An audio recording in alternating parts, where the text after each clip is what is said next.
very well today. I welcome all of you today for this Principal Conference 2023, not 2020, and the way forward.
Time, and you can always speak to the speakers. Because of the paucity of time, we don't want to bring you in and keep you in for the whole day. So we have limited the number of speakers, we have limited the number of minutes per speaker as well, and even the panel discussion is going to be a very short, brief understanding of how NEP applies to their space. So here I am very happy to tell you that when we were inviting our speakers, it's like serendipity and things fell into place very nicely. We wanted to invite, of course, Dr. Bhavani Shankar as a keynote address. We know of him for a long time. In my own training career, I have gone several times to Lalaji School, and I've seen the way it has grown exponentially, and this is due to leadership. So leadership makes all that difference. The second person whom we spoke to immediately was Dr. Srinivasa Raghavan, and we're very happy to speak to him because we know that he's been running this august institution which has several principles very highly into place. So when you have an institution which already has a school culture, how do you bring in something new, like if you're looking for a change, a transformation, reimagine your schools? So it's going to be very interesting to talk to him as well. And we have our panel speakers. What we have done is we've tried to bring in a cross section. We have learning difficulties. We have Lalita ma'am here, Mrs. Lalita Ramanujam from Alpha to Omega Learning Difficulties. She is a pioneer. She is our Mata Devi for learning difficulties. Anybody will go to her only first because we know how many years ago she started and she has pioneered in this area. And regarding workshops, they've had instrument enrichment workshop. These are important because we know that our cross-section of students have always children with learning difficulties. We cannot ignore this section. So we are very happy to welcome her as well. Our inaugural address today, we have Bhanu Shankar, Dr. Bhanu Shankar. She's a close friend. I can take that liberty and say Bhanu because this is the other end of the spectrum. If we are talking about learning difficulties, then we are talking about progressive schooling. How can we also deal with those students who are too smart and they can learn on their own? How are we going to bring in personalized learning? So this is something again different, and we'd like to hear their view as well. And we come to our inaugural address. I must confess over here, it's a stroke of luck. We spoke to Dr. Sharanya Jayakumar, and we said we will speak to a psychologist, and I saw a review and I saw so many very nice opinions of parents saying that she had solved so many problems, and I was so happy to call her because counseling is a big part of our schools. We can't avoid that reality. Regardless of what the policy is, on the ground level we have our students. So I was so happy to invite her, and here is the surprise. She is the advisor to the government, and she is implementing NEP policy on the ground level. So who better to speak about it than to speak about it, exactly about how NEP can be implemented on the ground. So this is a very interesting day that we're going to have. Neither can I call it a conference nor a workshop, because it's going to be an exchange of ideas, and I'm going to be very happy to hear everybody's take on this. I'm sure you will also like to exchange your ideas at this point. The format we are following is we're going to ask Dr. Sharanya to give us her inaugural address. After that is over, we will invite the panel speakers. The moderator will first speak, and he will give us a little bit about his views on NEP. This is a free-flow discussion. We don't have a specific topic. Our topic is the way forward. The way forward can be any way that you like regarding your institution, and that is what we are talking about. And we have 4 panel speakers as well. After the panel speakers speak, the moderator will again do a summing up, or whichever way he would like to call it. At the end, we will have our keynote address by Dr. Bhavani Shankar. He's got a bit delayed. He's just not come in as yet. By the time we start our panel discussion, he should be reaching over here. I welcome many august principals over here, so many over here. Thank you so much for coming today. And if I haven't met up with you personally, after when we go in for lunch, definitely I would like to meet up with each and every person. So thank you very much. To tell you a little bit about Ikigai Ken Foundation, I'm just going to take 2 minutes of your time just to tell you a little bit about Ikigai Ken Foundation. We started this during Corona times. Our mission is to bring a change about in education. We started with teacher training because we knew we could do it in Corona times. We used online setup. After that, we went on to set up several curriculum changes. For example, in early childhood, can we bring a new kind of curriculum? For example, bringing proficiency in English. How can we do this? So bringing about this change through curriculum, and that is what we've been looking at. To our surprise, good to see you, doctor. To our surprise, we found that most of the topics that we had already listed were what were told by the NEP 2020. It was exactly the same. So that was another good surprise for us. Okay, so now I'm going to speak about Ikigai Ken a little later, and I'm going to invite Dr. Sharanya to come and give us her inaugural address. Welcome, Dr. Bhavani Shankar, our keynote speaker. Good morning.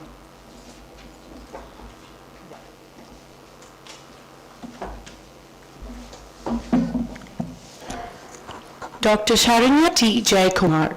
She's one of the first doctorates in education psychology in India and consultant education psychologist.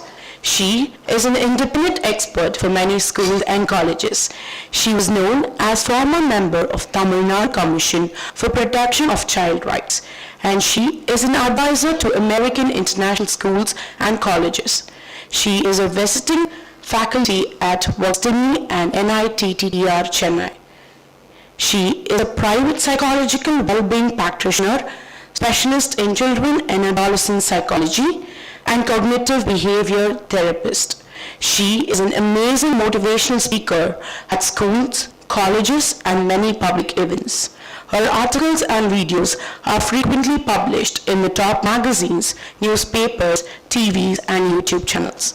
I welcome Dr. Sharanya T. Jayakumar on stage.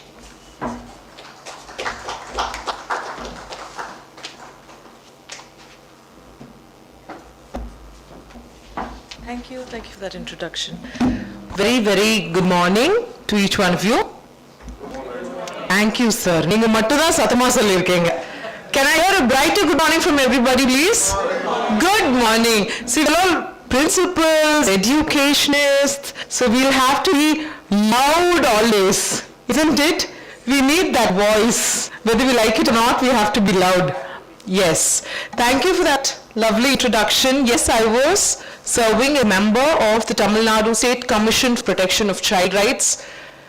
Before that, I was also director of one of the top leading engineering colleges in Chennai, and I was in touch with many school owners. But when I was in the commission, I had no choice but to question school owners. So I was like a nightmare for so many people out there. But now I'm the implementation authority for the National Education Policy in the South, advisor to Government of India, Ministry of Women and Child Development, and the Department of School Education. So why NEP was a question always, and that question was very common in Tamil Nadu. Yes, whenever I talk about NEP, they say no. We have our own policy, we are designing our own policy. But why NEP came in the first place? I was part of the team that actually planned the design of NEP at the earliest stages. Why? Because children have evolved. How many of you agree with that? Yes, they have. Why have children evolved? One main reason for why have children evolved, can anyone tell me here?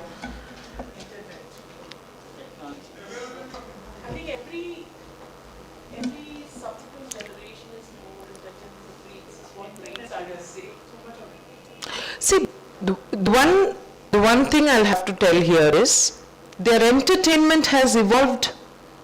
Yes, they spend a lot of time with entertainment than with family. Obviously, they will evolve. Their thinking, their cognitions is all different. Yes or no? Like how we used to watch cartoons. You and I, all of us used to watch cartoons when we were young, different stages. I used to watch Tom and Jerry. There are a few people who used to watch Mickey Mouse. Yes, today cartoon has become very fast, very noisy, very flashy, and extremely colorful. Violent, sexual content, what not. There are certain things that I really can't talk on public forum. There is so much of sexual content in YouTube Kids, in videos being posted on YouTube Kids. Recently, I had a family who came and said, my son is addicted to porn. And then when I got back to the root, this boy has been saying, what is this, Naruto related videos. Okay, and this is like these Japanese sort of cartoon videos. And then inside those videos there's a lot of sexual content and the boy is exposed to that. It's still cartoon-like porn content.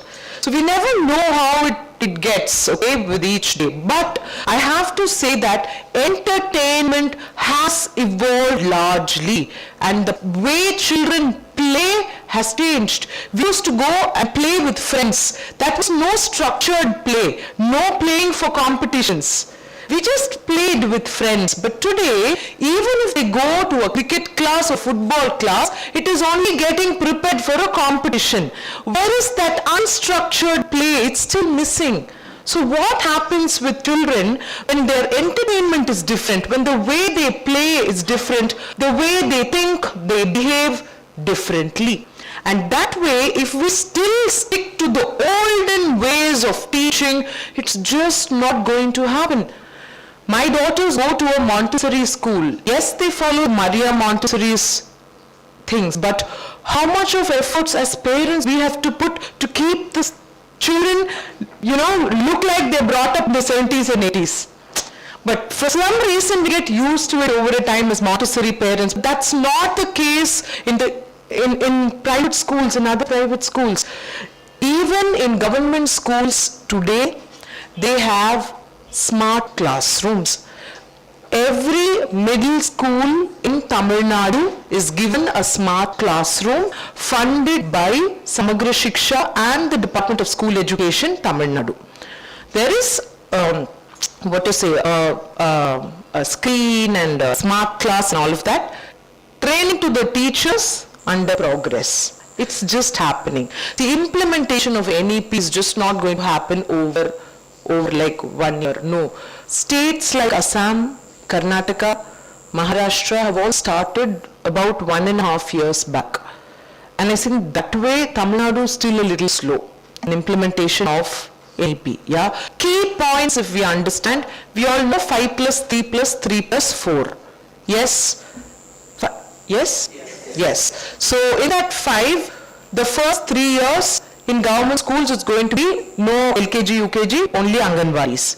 How is it in private schools? Pre-KG, LKG, UKG. So pretty much NEP says when they finish schooling they have to be 18 years old. That is the international norms. That is how it's going to be. So all the schools automatically they are changing the age pattern of children getting into the school and how they are moving to the next class. This academic year, if you see, almost about 10% of schools in Tamil Nadu have retained their children in elementary, not sending them to class 7 because they have to match with NEP when they finish schooling. This is what is happening, yeah. And I have to say, there are so many people who say NEP is forcing to study Hindi. Yes or no? People who actually read the document fully will know that it's not forcing any language for that matter.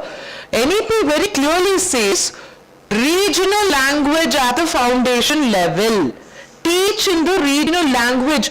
How many of you agree with the fact that almost 70% of children in private schools, especially the younger generation alpha, as we say, born after 2011 and later, do not watch Tamil entertainment. They stick to only English songs, English series, English movies. Okay, all that is fine, but where is the mother tongue? When there is an argument at home, there is only English. I don't say it's bad, but over a period, they will lose touch with the mother tongue in their own country. NEP says no to this, and that's why they say, please teach in the regional language. That touch with the regional language, with the mother tongue has to be there. And then when they go to class 6, 7, 8, they learn another Indian language. That can be Hindi, that can be Malayalam, that can be Telugu, that can be anything of their choice. That can be a neighboring language also. And then when they move to 9, 10, 11, 12, one foreign language is a must. And that foreign language, they don't say Mandarin is must because we have some problems in the East. So Mandarin, except Mandarin, any other foreign language we have to learn. See, because economically when you see India is growing really fast. Not because I'm an advisor to Government of India. That is why I'm telling this no. I recently had a cousin of mine who came from Australia. Okay, she's in Sydney for like about 5-6 years now. So when she came to India, she's like, Akka, what are you all doing? பூக்காரிட்ட போறீங்க phone எடுத்து pay பண்றீங்க கடைக்கு போறீங்க phone எடுத்து pay பண்றீங்க I said, no, you don't know GPay, you don't know Paytm, phone pay and all. She said, no, we don't have all this in Australia. India looks so different to me. She's coming after COVID. She says, India looks so different to me now. You know, going to exhibitions, spending a lot of money, going on vacations, look at the roads. See, sometimes I feel நம்ம இங்கே இருக்கிறதுனால ஒண்ணு பெருசா தெரியல. But வெளியில இருந்து when somebody comes, they really, my cousins, I have 14 cousins, all of them left the country for jobs outside. I'm the only one who's too patriotic to stay here, and they come back to say, இன்னும் பரவாயில்ல நல்லா தான் இருக்கு. That way, education is also actually growing super fast here. One information that I will give you, Government of Tamil Nadu now has something called model schools. Anybody know about model schools? Yes. In each district, we have model schools. You won't believe I visited like so many model schools with residential facilities it's having. It's going to be expanded to many more schools in each district. We have very good passionate teachers working in these small schools, and I train them on psychology. I have an academy that trains teachers on handling students, having the child psychology aspect in mind. So I train these teachers with APA content, with American Psychological Association's content, so they handle children better, and then their career guidance can be done in a better way. So that's the basic idea. So for that, when I spoke to these teachers, there used to be a time when people never used to be too happy to work in government organizations. என்னதான் government teacher இருந்தாலும் புலம்பிட்டே இருப்பாங்க, என்னது வேலை, எனக்கு extra வேலை, இது வேலை, அது வேலை. But now the scenario is so different because post-COVID, you see these tier 3 schools, these private schools, they could not run the schools. They had to shut down. So all these children moved to government schools.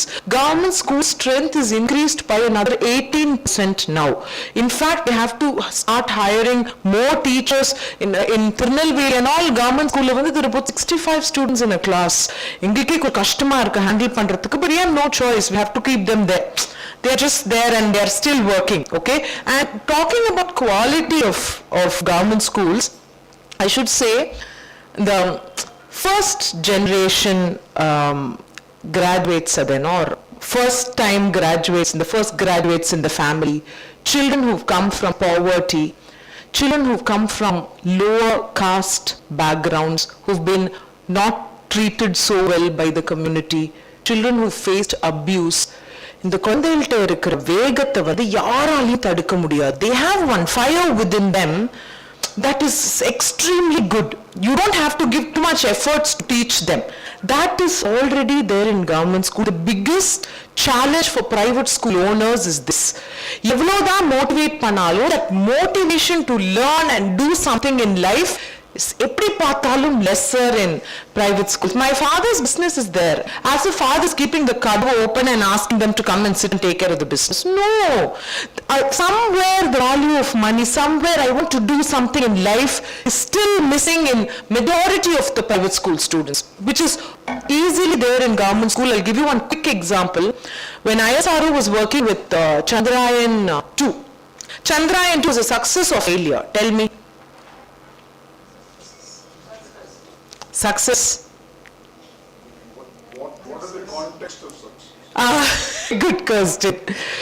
Okay, according to the public, Chandrayaan 2, success or failure?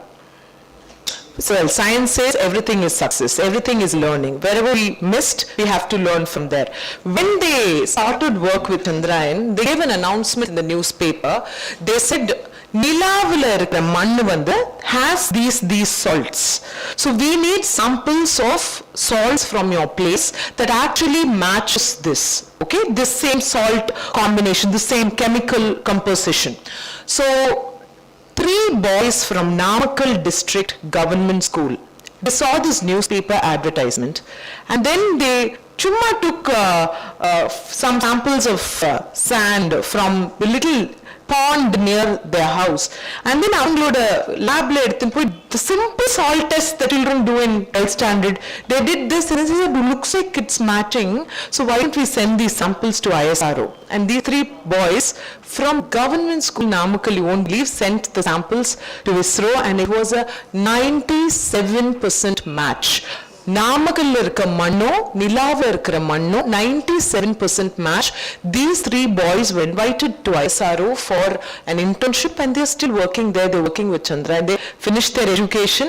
Now they're working there in Chandrayaan 3. You see, opportunity are coming from எங்கிருந்தாமோ வருது. Where it's coming from, we won't know.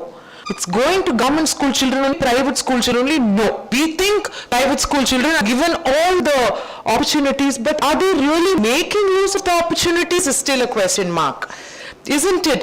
So NEP now says stop rote learning because children are not able to memorize these days. You go and ask your 12th standard students, 11th standard students, what is your biggest problem?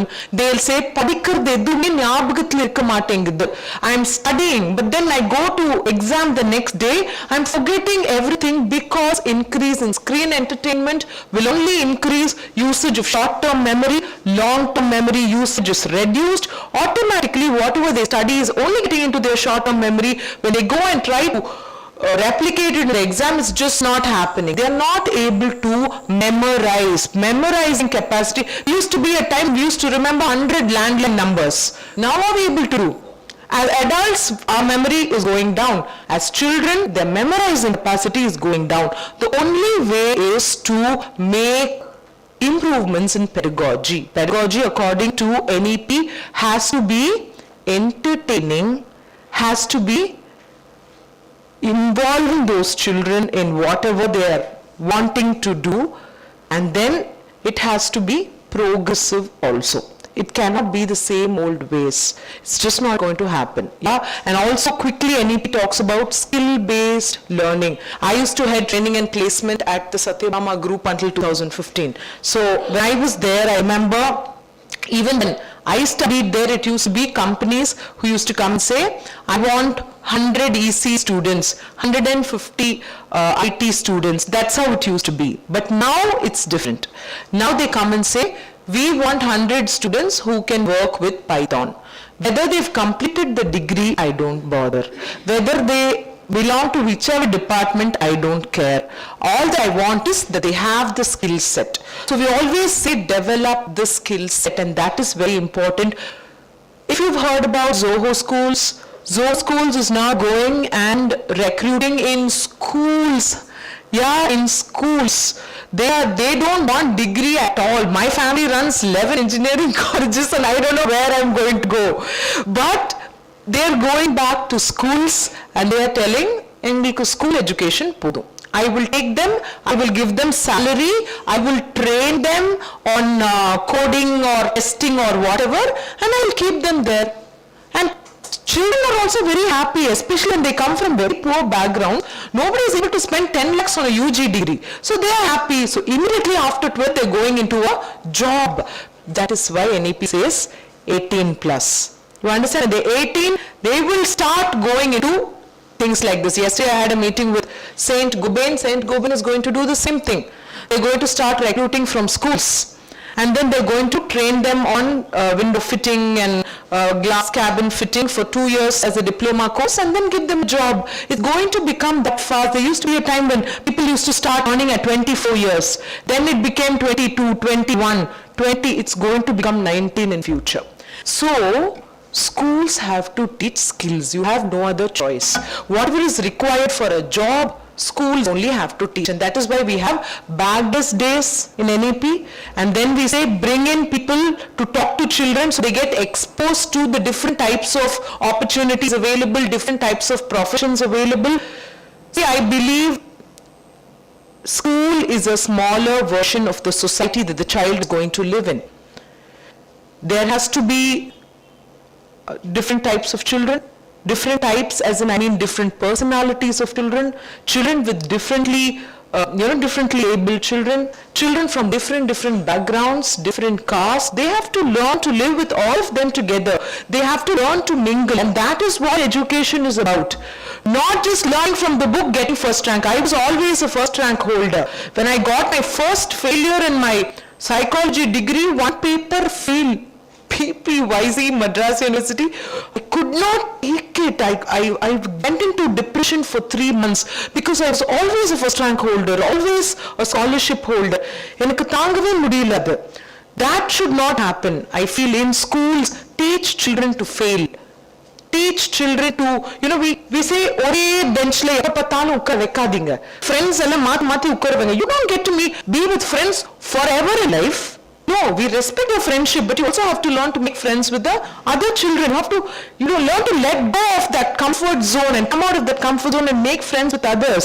See, all this has to be psychologically, during implementation, we include all of this in NEP, inclusive education, skill-based learning. Today, I think more than students, teachers are the most stressed ones. When I go to school for students counseling, teachers will come, madam, engalukku first kudunga. We only want, and then the management comes and say, you teachers uttalanga madam, engalukku kudunga for us only. Then comes the principal, madam, Think about me. Management is taking money and going. Teachers getting salary. I am also getting paid. But every time, no, when I was in the commission, every time something goes wrong in the school, first person I'll go and catch the neck is the principal. Principal say, I'm not the decision maker, madam. I am only bomme here. Please understand. But I say it's very difficult to be a principal or a teacher in today's world. That difficulty should not be there in future. Because when teachers are stressed, when the principal is stressed, how will that be a happy place to study for children? Isn't it? They show their frustration on the kids show their frustration back. Today, children find happiness in school more than families, I must say. All mother and father fighting. Happiness is only there in the school. Yes, otherwise only inside the phone. For children, it's become like that, isn't it? So, I think what Ikigai is doing in terms of teacher training is so very important. Training teachers, preparing them for NEP or preparing them for whatever is going to happen in the future in the field of education is so very important. And as I told you, multilingualism is something that NEP focuses on. We have to teach children. There are so many children who are very keen in learning Korean these days. Because of these weird Korean series and BTS, I have a bunch of girls wherever I go, they say, ma'am, you know Korean. Do you know Tamil? No. We know only Korean. So NEP says, please give importance to your regional language first, another national language second, and then any international language. It can be French, it can be any international language. Some people do certification in English itself, they say. That is also considered okay. Yeah, but anyhow, when we start implementing NEP, we will see the differences in the children, in the environment of the school itself. It will become a little more positive, because I feel only when children are protected, only when children are happy today, we will have a good future. The future of India is in the hands of children? No, it's in the hands of educationalists like you and me. Yeah, so let us understand that, and I think thank you very much for this opportunity to speak. I'm generally, I told you, an NEP trainer. I train government schools and the Department of School Education of all states on NEP, and my sessions go on for 4 hours and 4.5 hours. I don't have the time now. So quickly, I thought I will share a little few points which I thought are key points, but beware. Government schools are really bracing up. They have a lot of funds because they already have a bunch of children who are ready to study. So for them, the work is easier. The only problem is they don't have the infrastructure. When they get the infrastructure, they're really going to be tough competitors to you. Yeah, especially at the national level, they get really tough competition in Delhi and other places. Anyway, thank you so much for listening to me patiently for this lovely opportunity. Thank you. Please take my number.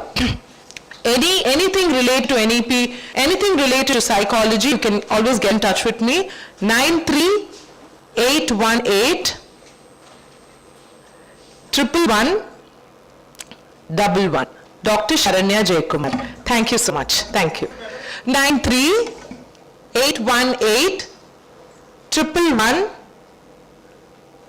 111. Thank you. Thank you. Thank you. Thank you.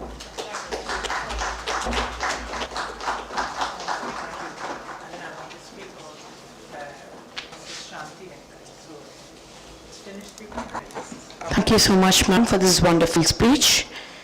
And now, Mrs. Bhatma will give us more speech about Mrs. Shanti Venkat.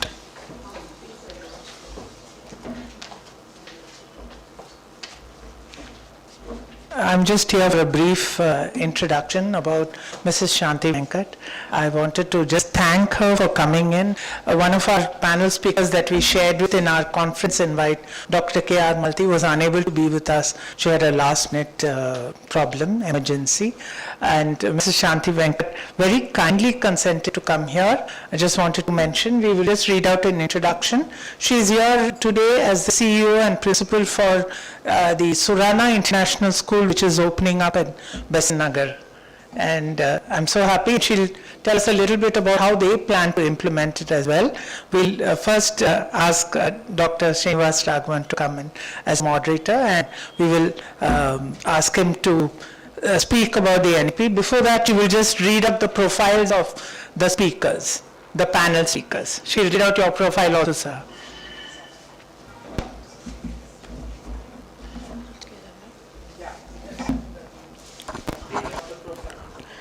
So Dr. R. Srinivas Raghavan is a visionary leader and an educator with 27 years of experience in teaching and also training the teachers, transforming school culture and implementing effective educational program.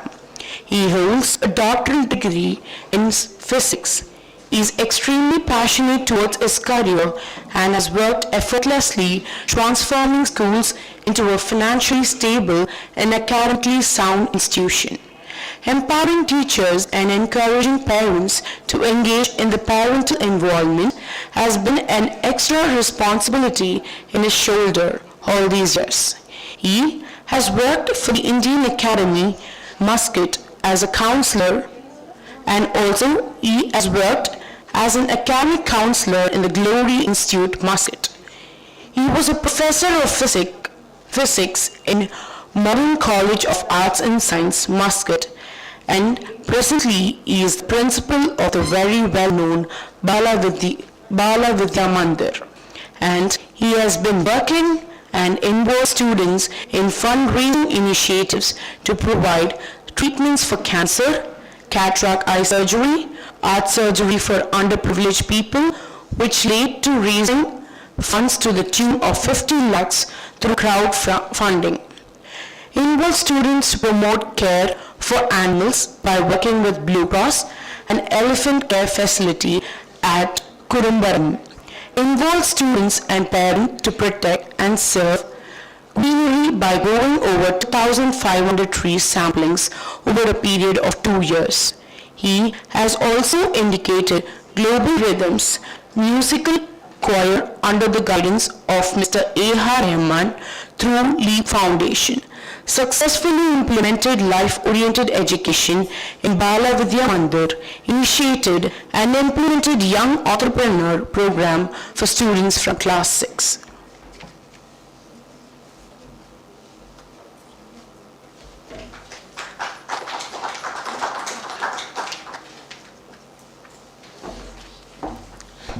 Good morning and thank you for the introduction.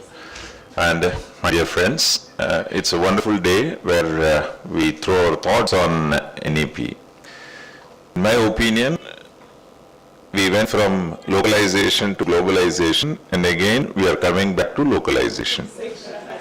Okay? So we are using all these kind of jargons to move from X to Y to Z, like how the fashion is changing from time to time.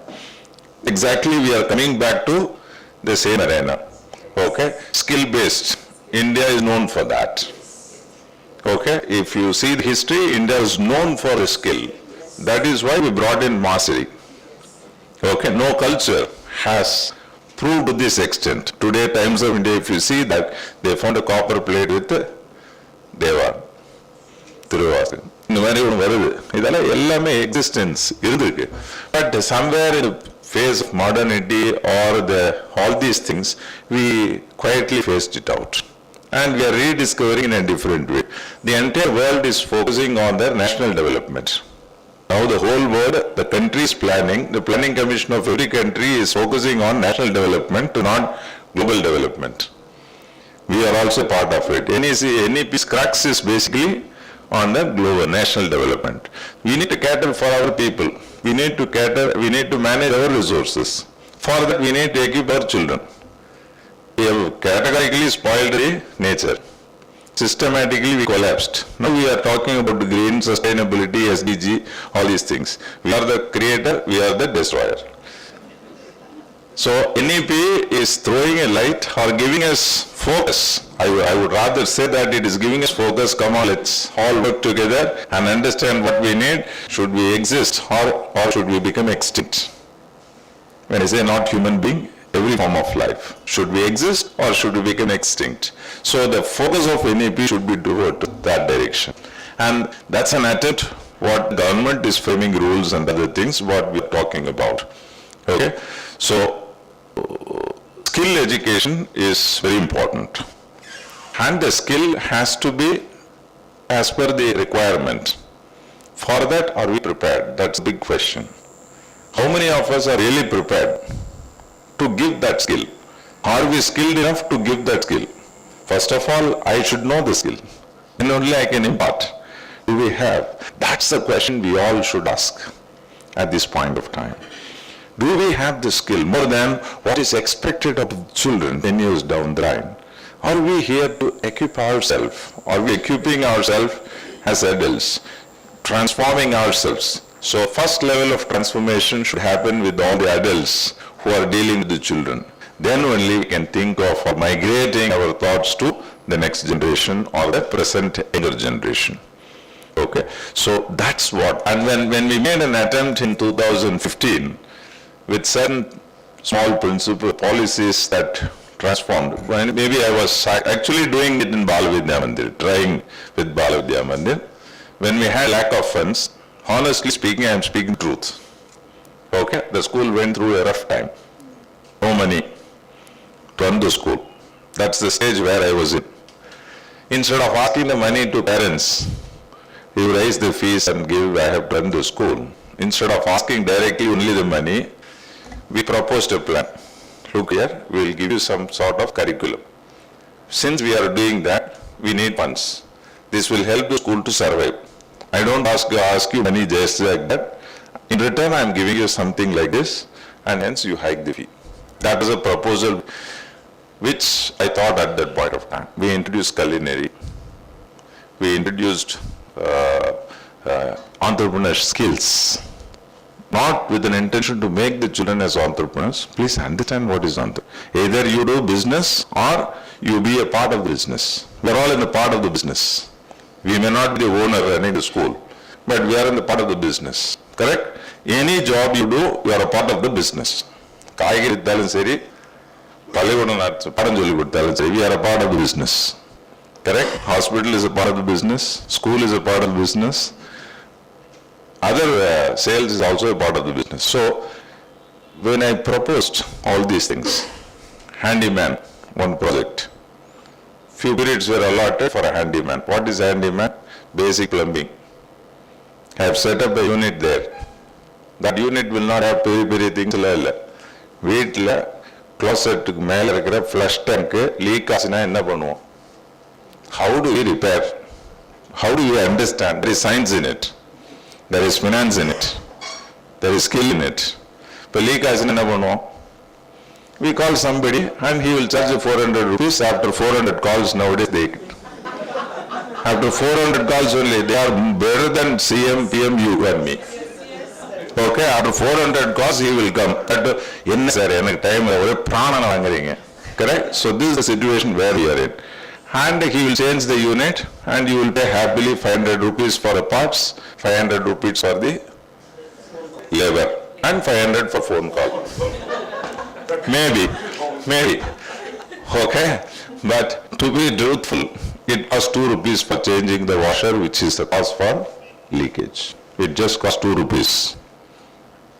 In the nearby hardware, which you can change, your 4th standard child can change anything. But how many of us have paid attention to see that? When I was young, I have seen that.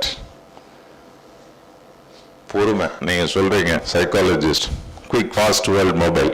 Who is training them? Who has made the children addict? It's you and me. Let's not alienate ourselves from this problem. We are the source, we are the creator. Many adults are also addicted. Yes, true.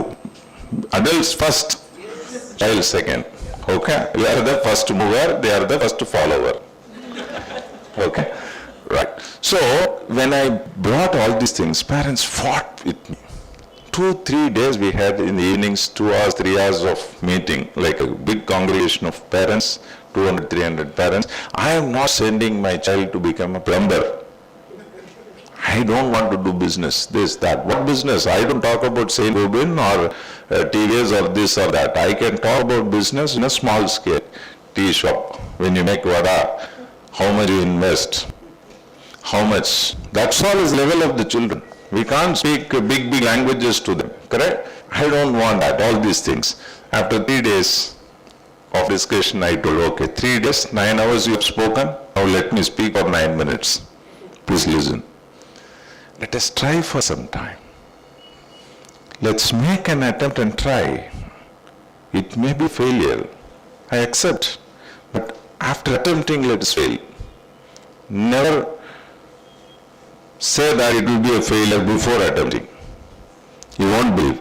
Today my parents are very proud. That 6 years, 7 years back it was introduced. Some skills, if not all, they feel, and I cannot now, nobody can remove that. Kindly add, kindly add. What is coming this year new? What skill are you going to add this year new? No deletion, it's only addition. The mindset. It's about the mindset.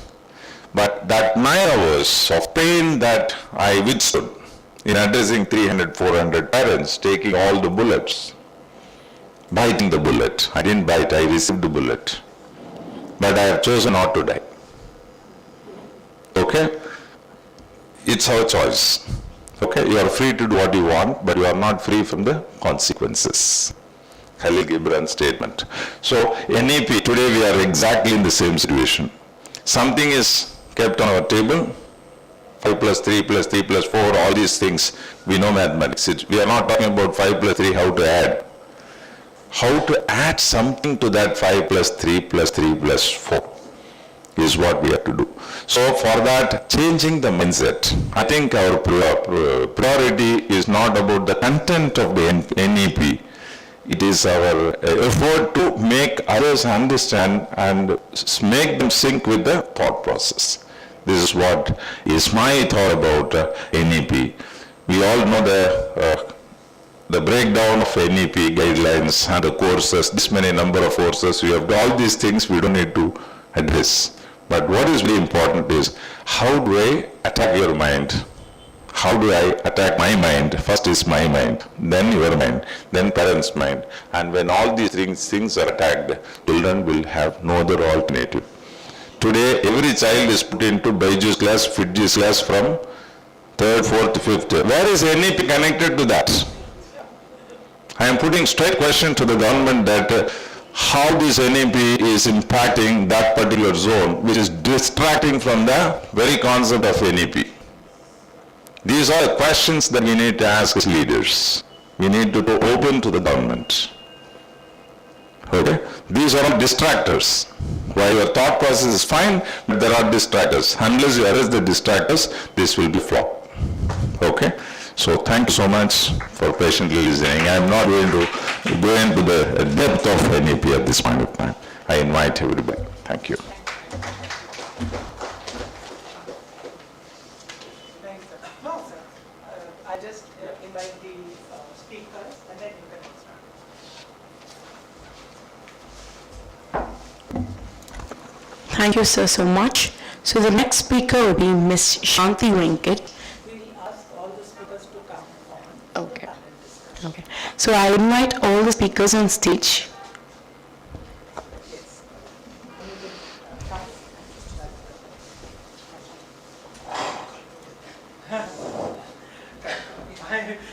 So many years, I can't stay here. Come.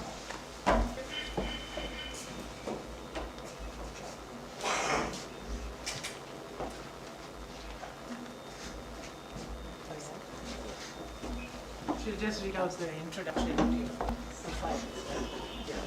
Then you can read out all the introductions.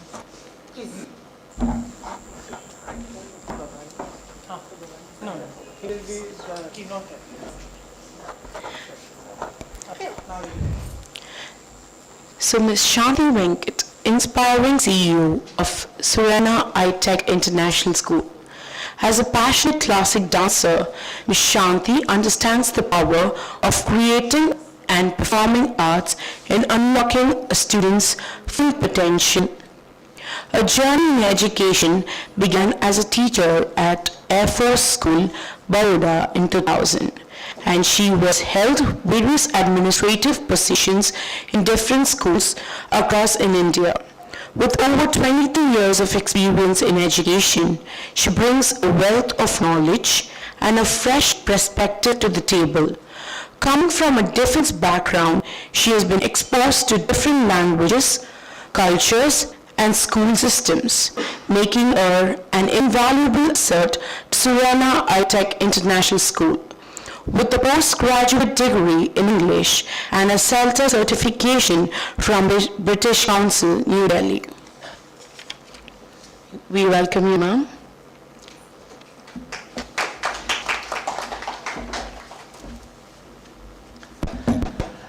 A very happy morning to everyone present here. Thank you very much for this introduction and this opportunity. Yes, as Ms. Padmama said, I was called here on very short notice. So I feel really humbled to be standing here in front of so many eminent speakers. I hope I do justice to this invite. Dr. Srinivas Rao, I had a short interaction with him earlier, and we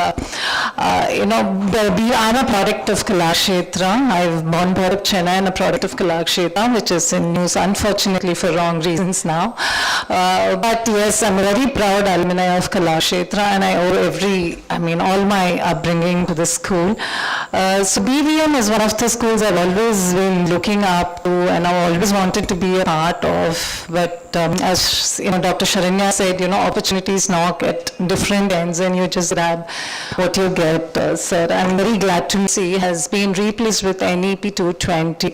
I think it is a strong foundation that has been laid in the field of education today, with a multidisciplinary approach. I think NEP has promoted holistic, inclusive, futuristic learning, laying emphasis on critical thinking, inquiry-based learning, and multilingualism as 21st century skills. Now, I head the Surana High-Tech International School, as the introduction said, as the CEO. So we are looking at a hybrid model, which is primarily we will be following an IB curriculum, and we move on to a Cambridge Lower Secondary and IGCSE at the middle school level, and then we moved to a diploma program. So we looked at a hybrid model basically for two reasons. One is to get the best of both the international curriculums. That was one. And when we set up the school, we did a lot of research on international curriculums in IB and IGCSE. We traveled a lot, and we realized that the Indian parents want a lot of exam rigor also along with whatever we give them, So, even when you give them the skill set, it also, it comes down to, the board exams, the NEET, the FIGI. So we thought at the primary level, if you can build up the skill set and move to a little exam rigor at the middle school level, it would be good to use the best practices of both the international curriculums. Now, going by the NEP, we find that there's a lot of overlapping policies which, agrees with IB and IGCSE as well. To start with the grade and the structure. The 5 plus 3 plus 3 plus 4, dismantling the 10 plus 2 pattern. So the NEP has gone into the 5 plus 3 plus 3 plus 4. Now that's very similar to the, foundational stage, preparatory stage, the middle school level, and the secondary level in IB and IGCSE. I think that's a very good overlap, and we are in the right lines at the IB and IGCSE also. So assessments, again, which is a major part of any education policies. I think NEP 2020 has moved towards, assessing the conceptual clarity rather than, year-end exams and memorization and rote learning. So I think IB and international school also focuses on the process of learning rather than the end product as such. So that's another overlap that we have with NEP. So, and about the curriculum and pedagogy, if you remember in our times, we could strictly say that, we either took a science stream or a commerce stream, probably an art stream, if you didn't do very well. That was the trend earlier, 20 years back. Even when I come back to Chennai after traveling all over India, I still feel, parents pressurizing the students to do science till 12th and then branch out. There is a famous one-line which I often say, children in India do engineering and then think what to do as career. So, I think that is slowly changing now. So now you can choose math, artificial intelligence or design thinking all at the same time, which is very similar to what IGCSE or IB offers with the 50+ subjects to opt for. And then language and communications. I think both NEP and the international curriculum lays an emphasis on thinking and creative thinking and skills. So, you have the right to express yourself in the way, in form of an art, dance, music. So I think this creates a huge love for learning. And also a lot of exposure is given to different culture, traditions, customs, which, builds about a gender identity. You're very well informed and aware at the school level itself.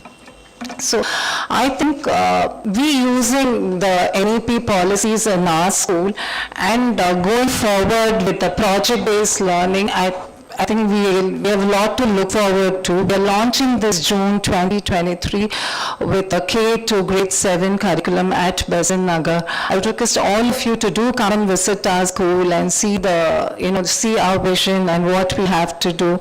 We have been guided by Dr. Bhavani Shankar here on our curriculum and how to go about the international education.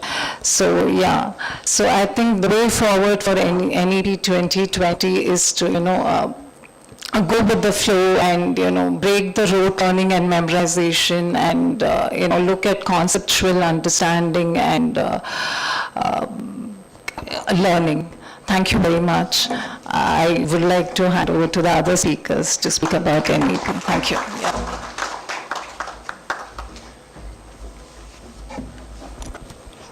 Thank you so much, ma'am. So next is Mr. Niti Srinivasan. He is a well-known K-12 professional with extensive experience in establishing new schools and managing large chain schools. Most recently, as CEO of Ryan International Group of Institution, he oversaw the operations of the group's 145+ schools. He has conceptual and successfully implemented systems to build and manage cost-effective models of growth and teaching learning processes. In the past, he successfully led organizations in the technology space. Currently, he advises schools and edtech companies. Niti sir completed his BTech from MS University, Baroda, and went on to do his MBA from Accelerate, Jamshedpur. He is a Six Sigma black belt and recently he obtained his certificate in school leadership and management from the Harvard Graduate School of Education.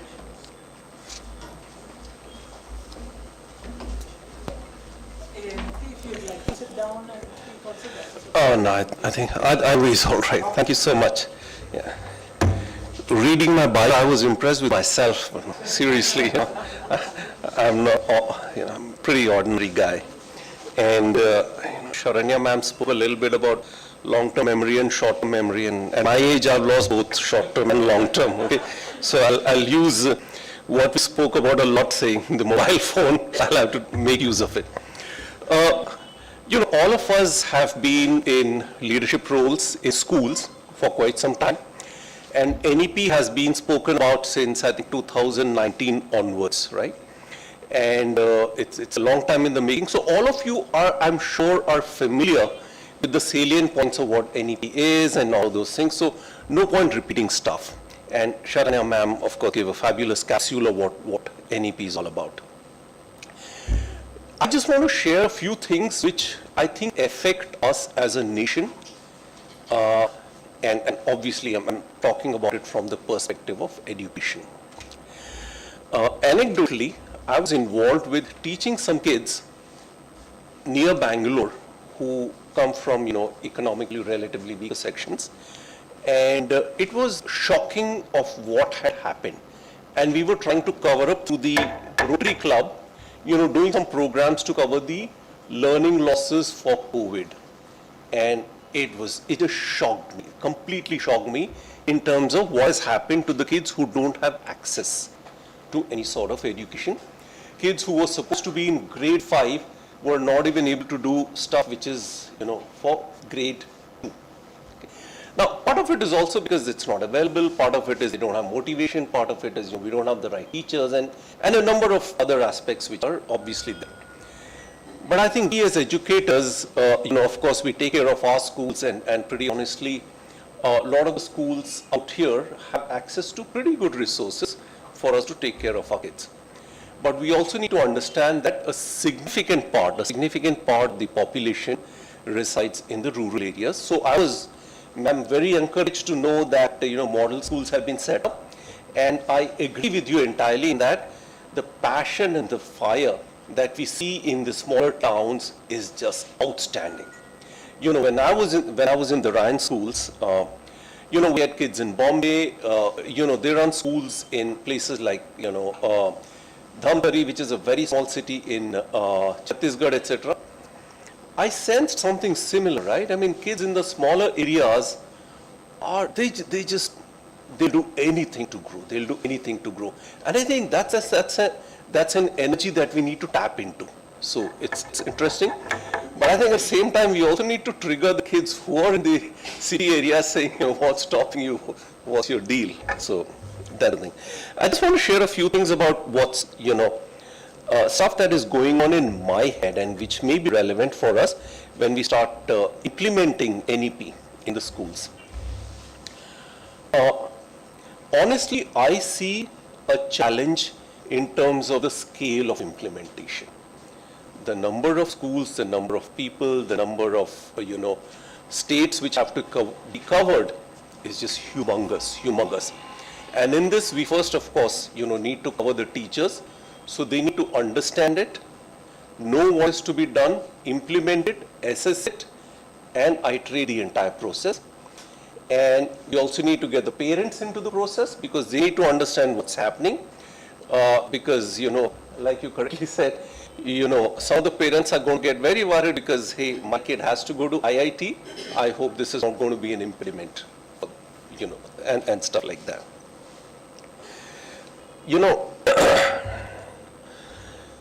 There are some things that have been spoken about in the NEP which is allowing for a pretty wide-ranging set of learning resources for the schools, for the students, for everything. Okay. One aspect, and this of course does not directly relate to NEP, but something that's been going on in my head is, what do we now do with artificial intelligence, or whatever it's called in its form? If I want an essay, I just get into ChatGPT and get my essay, and IB schools allow that, right? IB schools allow that. Now what do? Are we, training our kids to work with actually language, or are we telling them how to create the right prompts for artificial intelligence? And this is important because, kids by nature, want to take the easy way out, just as adults do. So this is something that we need to figure out. Now, this may or may not directly relate to NEP, etc. But when we are in the process of implementing something as dramatic and revolutionary as an entire new learning process, I think we need to be aware of what technology is presenting in terms of its resources and in terms of the challenges that it presents. I'm a big supporter of mother tongue. I personally, and I have to say this, my mother tongue is Telugu. I'm not really great at it because I never stayed in Andhra. I stayed outside, and for a while, I took pride in my English language capability, etc. But I think unless a child knows his mother tongue, he will grow away from the culture and roots I think language has a very strong correlation to the culture, and that's a strength. I don't think we should lose that. Okay. Now, some of the other challenges that I see, and you spoke about that, IB has a pretty good system of offering a very, very wide range of subjects to kids. Now, within the NEP system, every school will have to offer that. Do we have the resources? And what do we do to essentially get there? I mean, this is a fairly simple question. Great thing that we have to do, and this is great for the kids, but how is again the question. Okay. Some of the other things. One question, and which is in terms of the testing organization. It speaks about Parak as well as NTA, and is it likely to create confusion, and is it likely to create situations where it could go against the letter and spirit of NEP? But I'm sure there are ways that we'll figure these things out. But I thought I'll just put it out there. One thing which really took me is that NEP speaks about creating a holistic report card, which is supported by technology. I think fabulous thing. And this is an area where all of us will have to get trained, because technology can offer a lot of insights into how a child is learning and what he or she needs to do to take it forward. So that's important. And so that's that. I think a couple of other things which kind of have been spoken about are, how do we separate the role of, being an operator as well as a policy maker as well as a regulator of the government to, bring in some sort of parity in everything. But all in all, I think NEP was, overdue and something that we had to have sooner rather than later. But as we move on to the next phase, where all of you will now be involved in making sure that this is implemented, it's going to throw up a lot of challenges, and you'll need some hand-holding in all of that. So here's a plug for Ikigai Ken. We help schools do that, and we're happy to sort of work with you to take you through that journey. Okay. Thank you.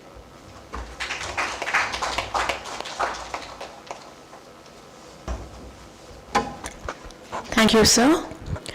So next I welcome Mrs. Lalita Ramanujan, the founder and director of Alpha to Omega Learning Center.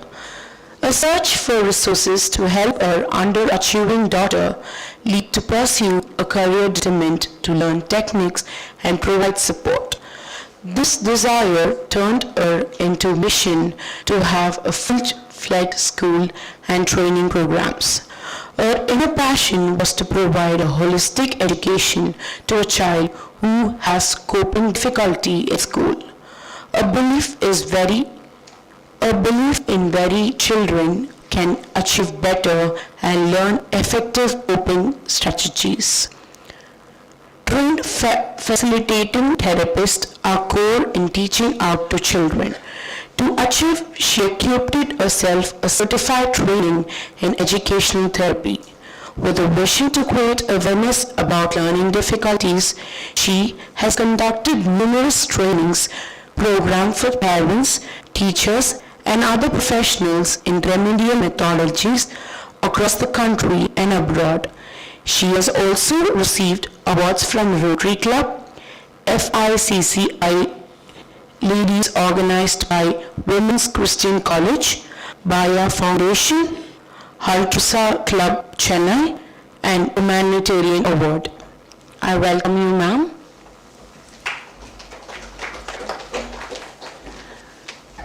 Thank you. I never knew about this organization until Padma called me. My association with Padma goes many years ago when her mother was with me working. She was one of the person who really understood what a learning difficulty in a child could be. We only worked in the beginning from my house. All that we had was my dining table, which was a classroom from 9 to 3, and then things were moved. She was there with us right from the beginning when we did the first conference. How did we do? We did not know about NEP, but she was a teacher. She had vast experience, and I had no experience, only with a very little bit of knowledge from the Hornsby training center when I took my daughter to learn how to help a child who could talk, who could listen and come up with very intelligent questions, but not read or write. The first time I had to face, the first problem is when this was not in India, outside, when I walked to the school at a meet, I was called up, I saw a little board, 3-year-old drawing, and below it was A, Im, and Pa. So I said, look at this child, what is this child doing? And I walked in, and that is my child. So the teacher called me, she was a very strict, authoritative teacher, and believed in Tamil only, because that was in Sri Lanka, and she was in the Tamil medium because we were Tamilians. There was no English medium in the 80s. So the teacher said, this is the most arrogant child, has no discipline, you are a very bad mother. When I asked her, what is this? She said, there is a picture of a man and a woman, so that can be mother or father. I is for both. Come. Always you say Amma and then only you say Appa. So why should I spend writing the whole thing? You can read. So, I didn't know what to say as a young person. I came home and cried. It was a long journey, and we went in. And then I left Sri Lanka, came here because she could talk English, she could talk in Sinhalese, she could talk in Tamil, but could not write in Tamil. She will say, round potu 4-year-old. So I used to only hit. This was my introduction to learning disabilities. And then we came back after this course and we started working with one-to-one children, and that is when I met Padma's mother, Mrs. Pankajam. She was really a godsend, and my daughter took a liking to her. How did we teach? We did spelling rules. We came back and went into the garden and got a pottery man, did camps or did bakery, did sandwiches and cut the sandwiches and taught maths. We did our own way of innovation. And she would say, these are lovable children. Don't cry for them. Let us do something.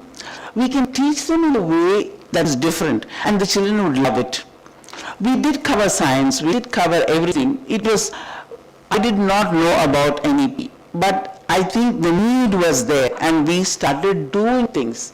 Children grew, and in 1996, 2 boys, and in between, the school threw her out. Said, we can't handle her, she's not able to handle. I'm not mentioning the name of the school. The teachers did not know, very nice teachers. One teacher said, I think you need to get her head operated. Everything is good. So I said, and this girl comes home and says, who's the Amma you going to operate? So this went on, it was a battle. Then after I took her to, Dr. Hansby said, this is no place in England. It was very expensive. There were more boys and girls, so go to America. And that's when I equipped myself in the University of Minnesota, and she went to a school. We started a model school here based just like Groves Learning Center.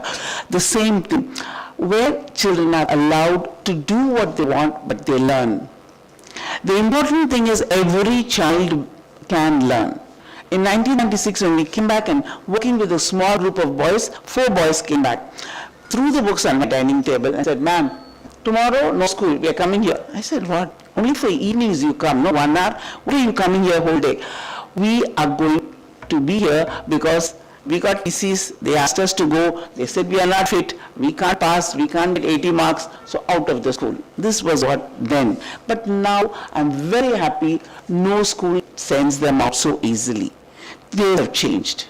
We have to change, learn. And when we read about the NEP, my husband came and said, there's something hope. He said, I wish we can become parents of those days and have the thing to fight. So we started this in a very small way working. But today we have another big problem. We do train. What my goal is, whenever we have a conference, somebody says, you must get research, must introduce our teachers. I said, no. Teachers can understand. They are the best assessment people. I always ask the teacher, what is this child doing? What is the child cannot do? What is the strength and weakness? They are the first people we have to believe in, and believe in the child. The child is not there to hurt you. The child is suffering and he doesn't know what to do, so he says, I can't. It's not that he doesn't want, he can't. So when we started working, we started training, we don't have large numbers. And I'm very, very happy to say all our children, or 99% are postgraduates. That is something that is really great for us every year, and we are very proud of it. We have people in different professions, and we do have some scholarships. There are 3 children who regularly send money to help others because they were helped. I think that is the biggest fee that we can get. So learning disability is there in all of us. We all drive, but if I give you, I'm sure you drive, so if I give you a truck and I say drive, come on fast, you will move. Because we all have skills and no skills. So parents, now the other biggest stigma we have, I want you all help from everybody here is, we want to take away the stigma saying you are learning disabled. Oh, alpha to omega, I don't want to bring my child, he's something wrong. No, nothing is wrong with him. To convince parents that is there. That is why I'm meeting with other people, pushing myself to say, take away the stigma, let us be a model school. That is one of the mission we want to have, to reach out that any child believe in faith. And in 1997, I was first exposed to Dr. Ruan Truenstein when she spoke about IE. Mrs. Pankajam was there with me, we met him. We had a wonderful time. He is an Israeli professor who believes any child can learn. It can be a child with Down syndrome, or it can be an accident-prone adult. There are methods to help, and that is what we do. And there's a boy who's a film director, film director. We invite our old students for annual day. So he came and told the parents and the children, hey, when ma'am tells do IE, do that page, do it, because that is what is helping me in organizing my work today. So remember, there are techniques. I only wish in all the training programs that we can give in strategies, metacognitive ways. Somebody said, oh, you bring foreign things. No, I don't believe in it. Mother tongue, our thing is very important. But let us take that and adapt it to us. One father said, I don't want to come to Alpha to Omega because you're teaching foreign things. I said, no, sir. Look at your car. He had come, Chennai, India was going through the change of car faces from the Ambassador to Fiat to Hondas and Suzuki. So I said, what car is that, sir? He said, Honda. Isn't that imported? So he said, but I said, sir, remember, we take it, and I'm sure soon we'll start making Honda cars in our country. And it has happened. Today, you don't have to wait for a car. You have a difficulty in choosing which car. So remember, our children are going into that age. So we have to equip them. There is nothing that you cannot learn. I never say it is a learning disability. It becomes a teaching disability where parents and teachers need methods to help them. And lastly, I just want to share that our children, remember, have the ability. There is immense propensity to grow. All that we have to do is open the doors and help them.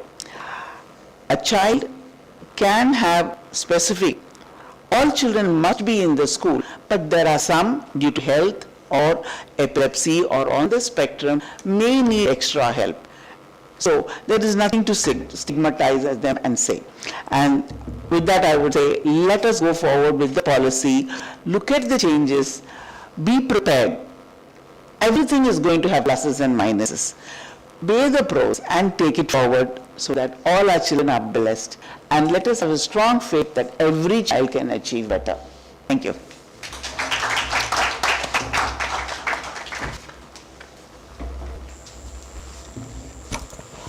Thank you, ma'am. So next speaker on stage is Dr. Bhanu Shankar. She is currently the Governor of Educational at Beyond 8, a learning service provider which provides transformative pathways in rural education to high school learners. She is an educator with diverse experience in India and the Middle East. Besides teaching, she has edited schools, conduct language and communication workshops for companies, capacity building workshops for education, and supported various school startups. A CELTA certified English language teaching research partnership awards was given to Dr. Bhanu. Dr. Bhanu Shankar has implemented shared reading strategies in schools and also has been a teacher advisor for the Model United Mission. We welcome you, ma'am.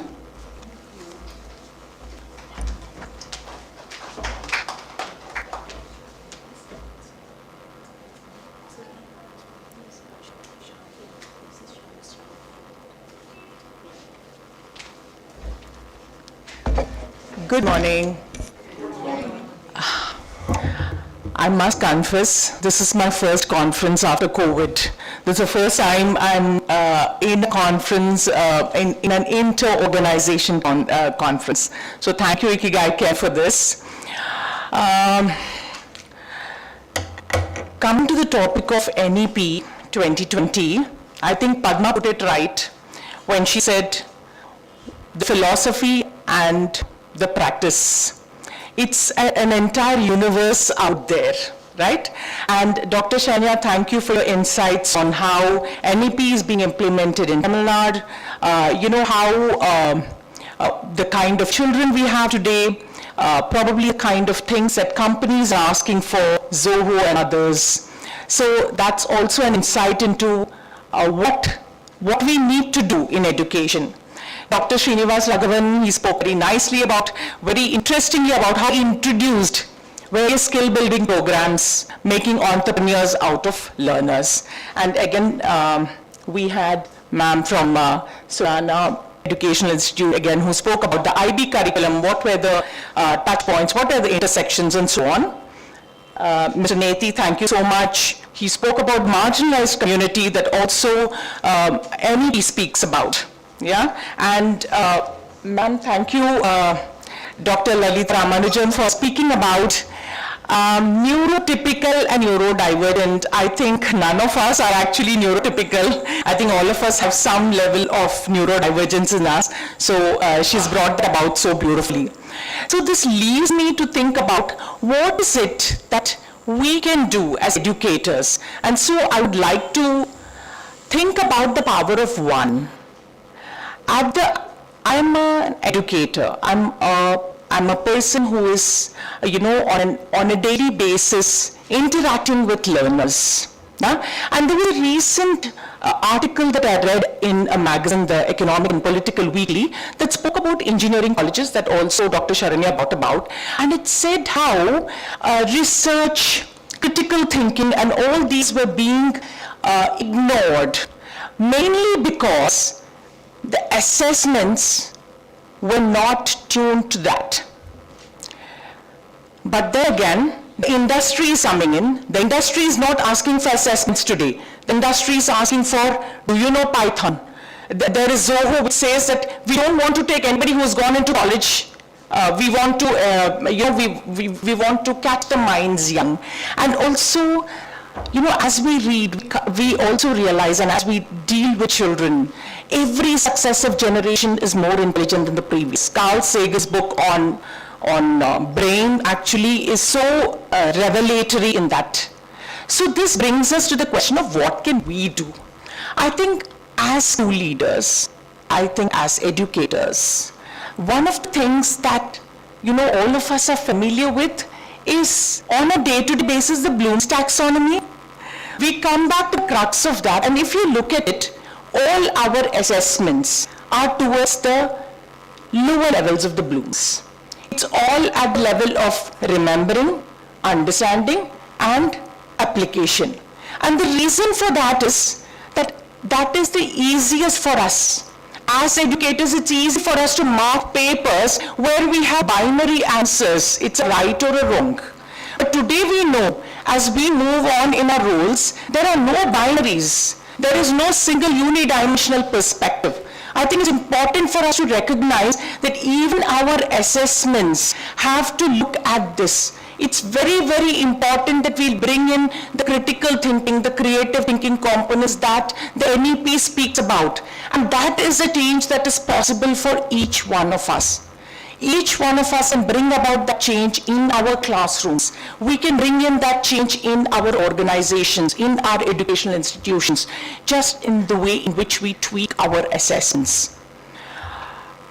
So that's the one thought that I would like to leave with all of us of what is in our hands. There are a lot of things that are out there in the NEP, things which we may be able to be a part of, things we may not be able to be a part of.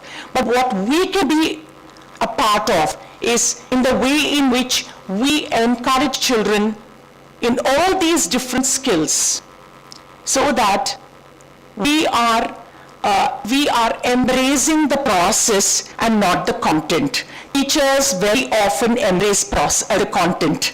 You know, they want to complete this, they want to finish the syllabus, there is an annual plan, there is a lesson plan. But finally, what do we need to do? We need to embrace the process. Are we bringing reflection? Are we looking at critical thinking? Are we getting them to be creative?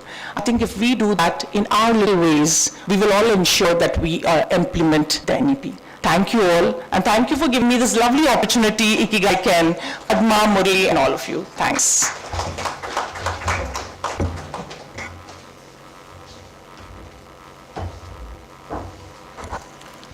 Thank you, ma'am.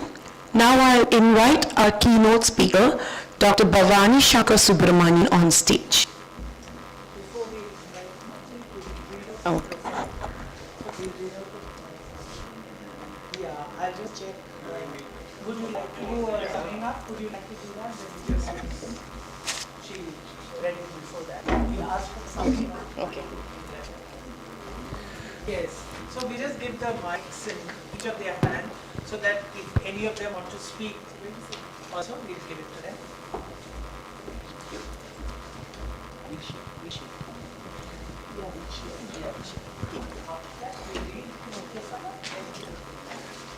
Very nice to hear from all of you, your views on NEP as well as your experience. And I have a couple of points. Instead of summing it up, I thought that I will throw my little bit of question or thought process to the individuals to get their insight even more. First, let me take Mr. Shanti. You said that project-based learning is what you touched upon, the importance of project-based learning in the NEP and the growth of the child. What should be the nature of the project? Normally, if you say project-based learning, how are the schools adopting or using it at present, and how it has to take a new direction for betterment to realize the need? With that GBT and all these things, that point also came up. So how should you direct this project-based learning thought process in the minds of the educators now, so that those who are not very clear can also take it and disseminate the same thing to the teachers? Thank you, sir, for the question. I wanted to touch in detail about project-based learning, but I didn't want to take too much of time. Thanks for the question, sir. So basically, when we talk about the projects, time and again, when we were in school and did projects, I remember I worked in Delhi and we had this concept of holiday homeworks, and we gave the children a month-long project, topic to cover on. So when the holidays were over, there was some incentive to it, and when the holidays got over, students used to come with, real professional models of the project we gave them. We really wondered that the children, really do it. We then realized, I believe there is a standard shop where they sell these projects, and it's very, very popular among the student and the parent community. The parents who are working, they don't have the time. The children also want to enjoy their holidays. They're not really keen on doing the project we give them.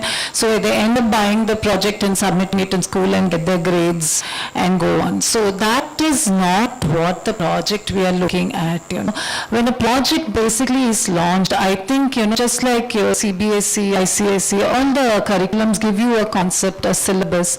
I think these concepts are, broadly classified into projects, not dictated by the teacher, but it is kind of decided by the student and the teacher together. So when a project is designed or launched, a lot of brainstorming is done into it on what works, what will not work, what are the resources needed, what are the limitations we face. So it's basically presenting case studies to the children, which connects to the real life problems and problem solving of the projects.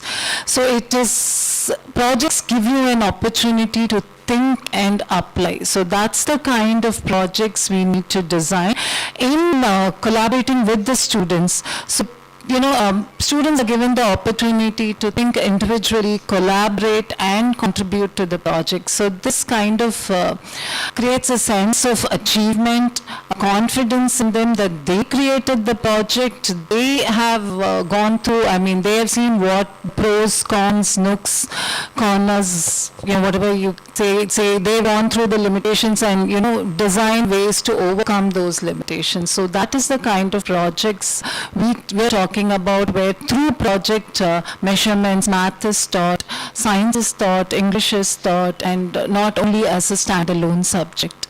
So that is what we are looking at. Thank you. The whole dimension of the thought process of the project need revamping, in the sense that we always do the project with known things, but project has to be from unknown. It should be an unknown arena even for the teachers. If it starts from there, you take up a project what you do not know and involve the children, and you should be, as the teacher, we should be co-worker with the children. Then there is a learning for the self as well as the teachers. So we reduce the learning time, actually speaking. We learn more and we reduce the learning time. So in that way we think that it should be, may not be connected with the curriculum. Sometimes. By and large, as educators, we involve the curriculum and we give within the curriculum, involve mathematics, find algebra in that, trigonometry in that. We don't need to stay focused on that line is what she is suggesting. And thank you, and nice Thank you, speech as sir. well. Yes, sir, to you, Ms. Neti, and you touched upon one of the critical things, that artificial intelligence. There is RI and AI. That's a real intelligence and artificial intelligence. And now the world believes stupidity that, also. Natural stupidity also. yeah. So now between RI and AI, with the current context of NEP and all these things, what is your view on driving? Would you like to drive RI or AI?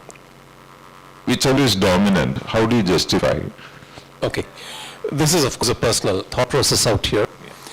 I think AI should be used as an assistive mode of learning. Our focus really has to be on RI, because AI has been derived through RI. And in a manner of speaking, if we start focusing too much on AI, then I think RI will automatically drop. And that can be disastrous. That can be disastrous. A lot of research has been done, and in fact it's stated that Bill Gates did not provide technology to his kids for a very, very long time. Okay? And I think that says something, right? I mean, he is the guy who's a progenitor of technology, as it were, across the globe. And the same practice is followed by several tech leaders. There's got to be something in that. Unless we can actually activate all parts of our brain, all faculties of our brain, and be able to interlink whatever there is in that, I don't think we'll be able to develop wholly. So actually, to that extent, part of the IB curriculum where it focuses on music and literature and several other aspects of growth, I think that's a fantastic thing. Bottom line really is, let's say if you would hold a gun to my head and told me RI or AI, I would say RI, without any second thought on that. Very nicely presented. Thank you, sir. And why I asked this question is you touched upon the holistic report card. Yeah. As per NEP, holistic report card requires first delivery, then you report. Yes. First you deliver, then you report. Okay, so the delivery has to be holistically approached. So when we deal with the children in NEP, we talk about skilling in what? Related to work. By and large, we associate ourselves with their career. That is one part of life. That is another part where you have to enjoy. You have to like things. Artistic ability should be enhanced. Physical ability has to be enhanced. And emotional ability has to be enhanced. So many factors are involved. And as educators, as leaders of the organization, how are we focused in providing the best of all the components to the children as they grow? Then the possibility of a holistic report card will be a better deal. And all these things involves the real intelligence, and we should never get afraid of the artificial intelligence. That's only a tool. And our project-based learning, as well as our questioning, way of questioning the children, we should beat ChatGPT or cheat ChatGPT. We must cheat ChatGPT. So ChatGPT till date is not successful 100% in all the things that we ask for, which is a clear indication that AI is little lower than RI. So we need to improve our RI or succumb to AI. So we need to prepare the younger generation in that. While appreciating the role played by AI and data and other things, we have the ability to bring the best from the children. So the holistic development is very important, and that should be focused by all of us in line with the NEP. Absolutely. Giving the experience. Thank you for touching these 2 points. Pleasure. And Mrs. Lalita, you touched upon the inclusion. And very beautifully you told that we are all inclusive people. Learning ability. Am I having all the learning ability? No, sir. No, good. I really appreciate giving this honest feedback. Okay? I too believe that I do have learning abilities. But the area of my learning ability is limited.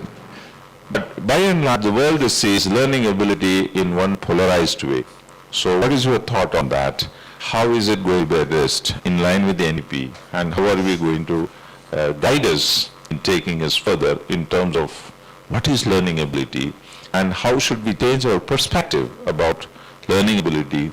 Second thing is, am I inclusive in the part of education? What is education by that way? Yeah, thank you, sir. I just wanted to share certain things. First of all, in our culture, it's more product. Process is not worried. You get the right answer, you get the mark. There are children who work through the steps will be right, the last step would go, so they go. So that is something we have to educate the teachers, the principals, and the parents, because they only want the mark. No red line report, I am happy. That is what we have to say. The child may be intelligent, so that is first. We have the NEP, what we are going to give, make them understand. It's a parent we have to convince. We are changing, we are looking to make a change, but remember, you have to cooperate. We all have to work together. The parent is the base. Then, remember, all the parents today say, oh, we are in a competitive world. Who created it? So, let them understand. I am sure many of you, your parents never knew which class you studied in. You know, so we have to go back, trust the child, teach the parent. Another one is IQ, assessment. Don't go and ask anybody, oh, he's not doing well, get an assessment and come. See, that day the child may be in a bad mood, or his IQ is just the current state. It is not a trait like the color of your eye. I even tell parents, not like your hair you can change, your eye color you cannot. So remember, every child can change. IQ is only one score telling you today what you are. Another thing that we introduced for bringing the change, we brought in the portfolio method of assessment. We had 100 children before in 2017. Today we have only 40. You know what, when we introduced this, we're going through this difficulty, showed the portfolio. என்னம்மா இதெல்லாம் எழுதி daily படுத்து சொல்றீங்க. These are all very rich people. I want to know the marks. You give me one sheet. I don't have the time to read what my child did, how he is doing, where his strength is, he's good in sports, he's good in yoga, you're saying, but where is the math mark? Where is the, so the math mark father was late in paying the fees.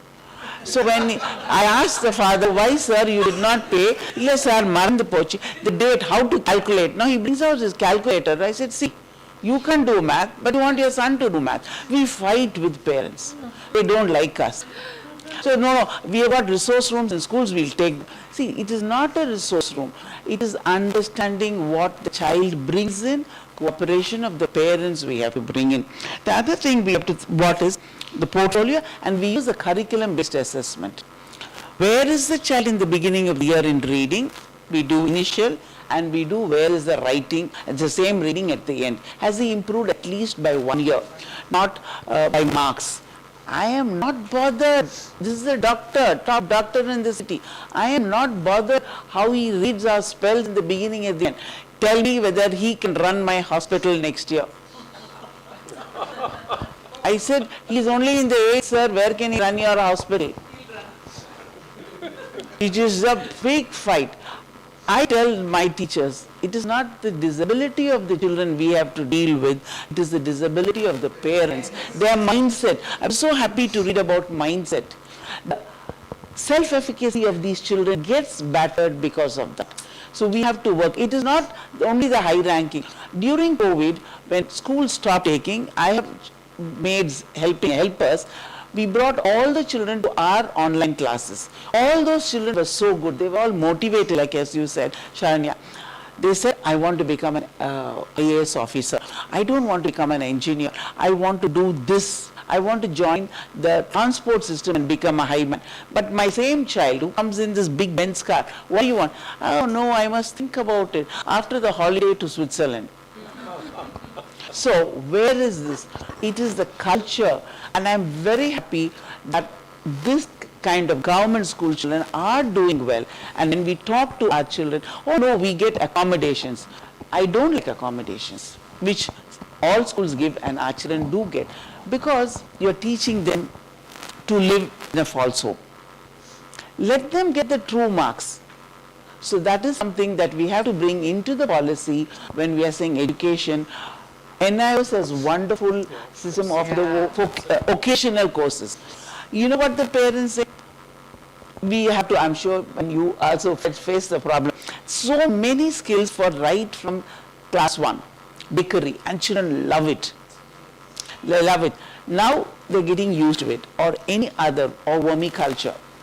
Children will bring the worms and they say, oh, this is living like me. Yeah, that's a big learning. You know, children are city schools, you'll be shocked. Where does egg come from? You know what this child told me? 3rd rack, 4th shelf, niggeries. That is where we have gone today. So when I read this policy and everything, I said, somebody asked me, what are you going to do? I said, I'll just say, I'm only a single person. I only pray that all the team of the school and the educational board will take us to where we should really go. Now, culturally, we are a very rich country, sir. Look at the way we built their Tanjavur temple. Did they have computers? Did they have artificial intelligence? Where did they get the rock? How did they do it? Our children are also shocked. But now, everybody talks about other great things. I said, no. I said, this is something, we have it in us. It is our brain that gives us. And that is why I like Ruwan so much, the Israeli professor. He says, nothing can beat it. He will say, he'll take his mobile and he'll say, this is good, but not as good as this. So let us work for that, you know. That is what I would say. It's a parent body we have to help. Thank you for driving a nice thought process, and let's make an attempt to do it. As she rightly said, that inclusiveness is, we have had several situations where a couple of children who have passed out of engineering nicely, but they are doing some other job because of passion. They left engineering. Some of them left medicine also. Okay? So that's what we need to do. We are pushing them towards certain things in a compulsive mode. But there can be scope for them to do. Okay? So, if you see that, I myself, I became a teacher because of certain teaching when they engage. By default. By default. I wanted to study, so I started taking tuitions and became a teacher by default, even though I got selected in a couple of other areas which has no connection with the teaching. But I couldn't withdraw myself from the other postings that I got after my masters. Okay? So that passion drives us better. Okay? So we are all pushing ourselves towards money, towards certain goals against our wishes. That's where we are not getting included in life. Okay? So while we say that I am standing aside, but we are excluding by ourselves. Others are not excluding, we are excluding ourselves in many areas. So let's give that opportunity to the children. Thank you. And Mrs. Banu, you told about catch them young, Zoho and other people are hiring children after completing 12th or 10th, whatever. Maybe 10th will come later. Now, under this context, what should the school do? You know that this is the direction in which the world is going ahead. HCL is coming with the same plan after Zoho. Saint Gobain is coming. Maybe many more companies will come back like this. Google now hires high That's school what, grads. everybody is coming. Everybody is coming. And tomorrow Saravana Selvaratnam may also come with the same plan. We are talking about Google, Zoho, all these things in one particular direction. Tomorrow Saravana Bhavan will come, Sangeeta will come. Let's not forget that. So what should we do? Keeping those things in mind, what should we do now to our children, when they are in school? So what should be the thought process of teachers, headmasters, management?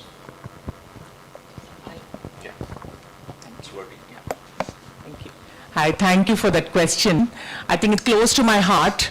I do think that traditional schools, the way in which they exist, may not exist in the next few decades unless we start the work envisioned by NEP 2020 and also all of us, the way in which we see the world moving ahead. As it is, curriculum is set by adults. And adults work in very linear ways. Learning doesn't happen linear ways. I think we need to understand that. So it is important that as much as we talk about what we can do in our classrooms, it's also challenging our traditional thinking. It's constantly challenging our traditional thinking because today we are like a parent, like Mr.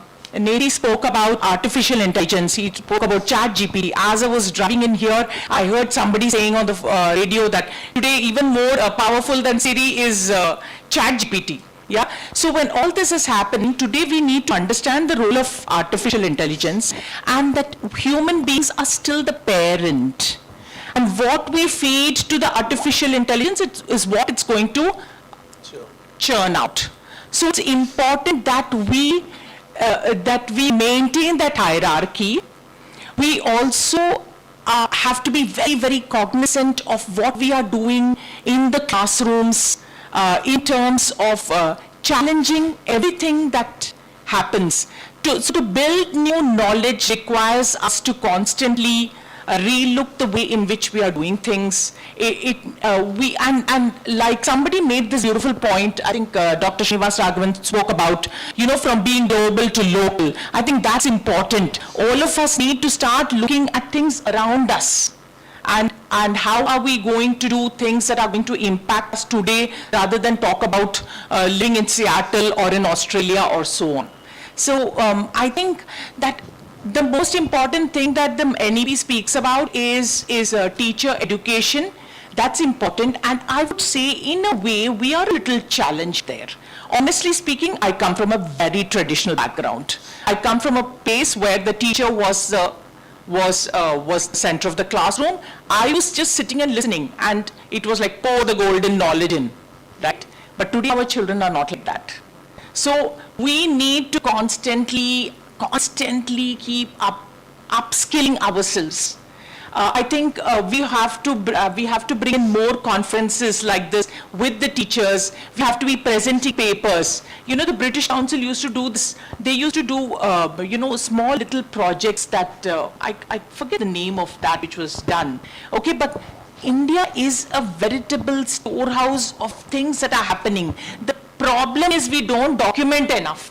So we need to start being very rigorous in our process of probably, going through the system of plan, check, implement things, look at what are the results, and then put it into the loop of, how we keep improving our processes. I hope that answers the question. Thank you.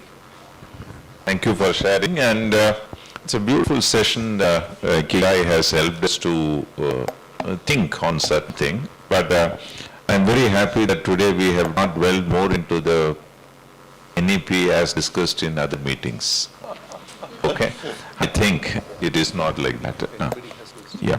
One more point I would like to drive is that based on the point that she has spoken, our schooling, meaning school education system, should do within the curriculum, but creating a lot of emphasis on the process and not the content. That's what she drove. And while executing the process involved, today's world, like other career opportunities like Zoho or this or that, they are looking for school children afresh, where they will ride on certain areas and make them valuable there. Our idea is to make them critically think, ask questions, be clear with the language, how to be expressive. So emotional aspect of it, I can defer your thought process, but politely. Okay, so all these qualities have to be brought in during the class education within the curriculum delivery. So you are delivering the curriculum or the content of whatever is prescribed within the limit. While doing that, we have to bring in a lot of emphasis on the other aspects of life which plays a crucial role in terms of their employment or higher education. That's what we have to do. And that doesn't need any expense. Your talent alone is enough there. Infrastructure, it is not required. So that part of it, you are master at it. So truly great masters, masters none and mastered by none. Let's remain as masters. Thank you so much for being with us. And any questions from the audience to the panelists?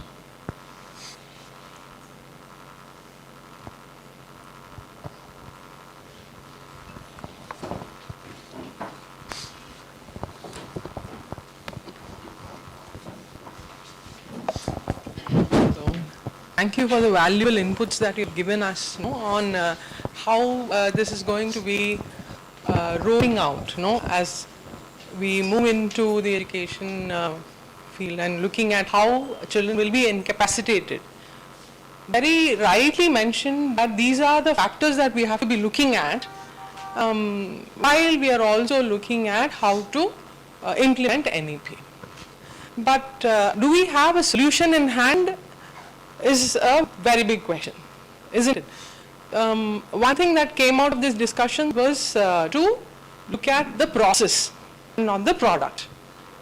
And the other thing is to look at how teachers are going to be incapacitated to do this. So you're looking at a very large scale implementation of this whole process. Sadly, one part of this whole thing was not addressed at all is the Montessori way of looking at education. We in the field of Montessori have been here for almost more than 100 years now. And I represent IMTC, Indian Montessori Training Courses, and I'm the director of elementary education training. So in the last few years, I've been looking at how this is going to be rolled out and how Montessori education is so much is in alignment with the whole NEP. Yes. I've studied, I've documented it, and I also approached the Secretary of State to talk about this. And he says, what do you want? I mean, it's all there in place. So what do you want from us?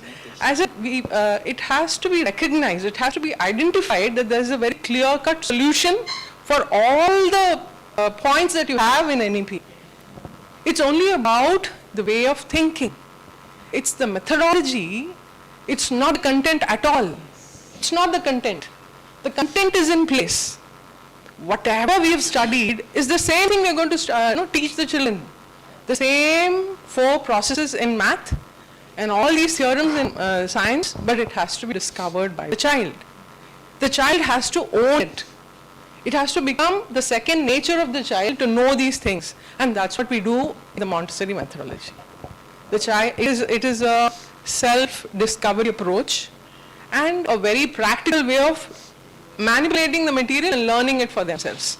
So it's like the child is going to relive the process of human evolution, and we, as you said, sir, we are also going to be not training the child to be an entrepreneur or but they are going to find themselves.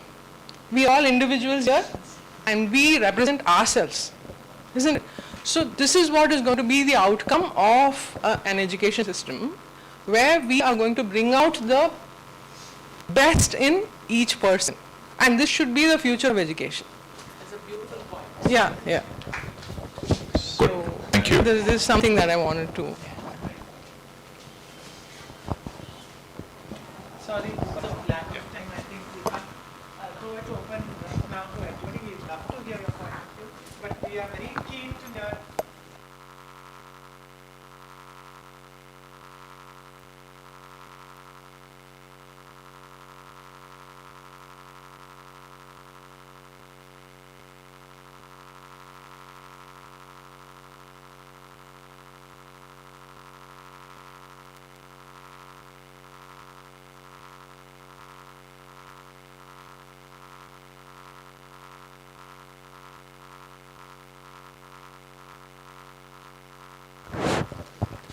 So I welcome Dr. Bhavani Shankar Subramanian.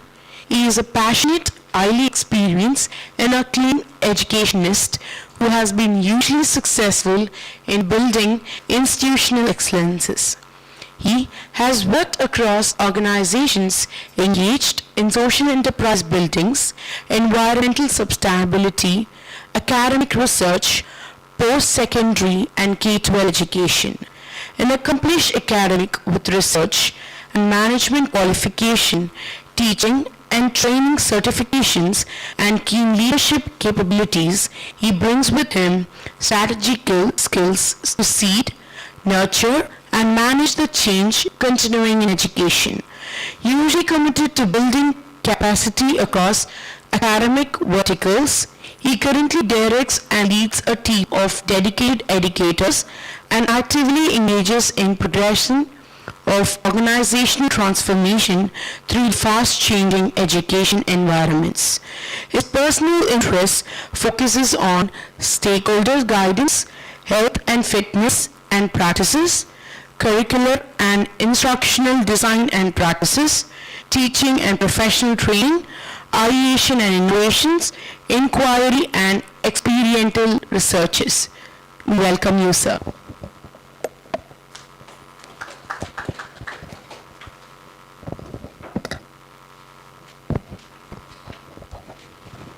Just about good afternoon. And thank you. This has been a wonderful morning. So I was listening to all of you, and then I felt, enappa நான் பேசுறதெல்லாம் இவங்களே பேசுறாங்களே. No, it's pretty difficult to try and group thoughts when all the speakers here spoke very passionately. So right from the start. Let me quickly take a flip. So I had made a presentation, I was just telling Padma, so I need this kind of tech support for me to run this. So looking at it, I said that, okay, let me grab thoughts which emerged during the conversation that we had. And that gave me some quick ideas to construct this particular. I would not say that I'll come down because now I'm talking down to you, so I'll just come here and so talking to the group as a part. So all of us are here learners, and what NEP has said, I would say in letter and spirit. So you have practiced it, ma'am, and you have practiced it in letter and spirit. So for somebody to rethink a strategy with a national panel after 34 years of struggling with another policy that emerged as early as 1986, talks a little bit about our own collective energy on shipping education. And I think it's a sad state of affairs that we took 34 years to do this. So I will start off with the number 18, right?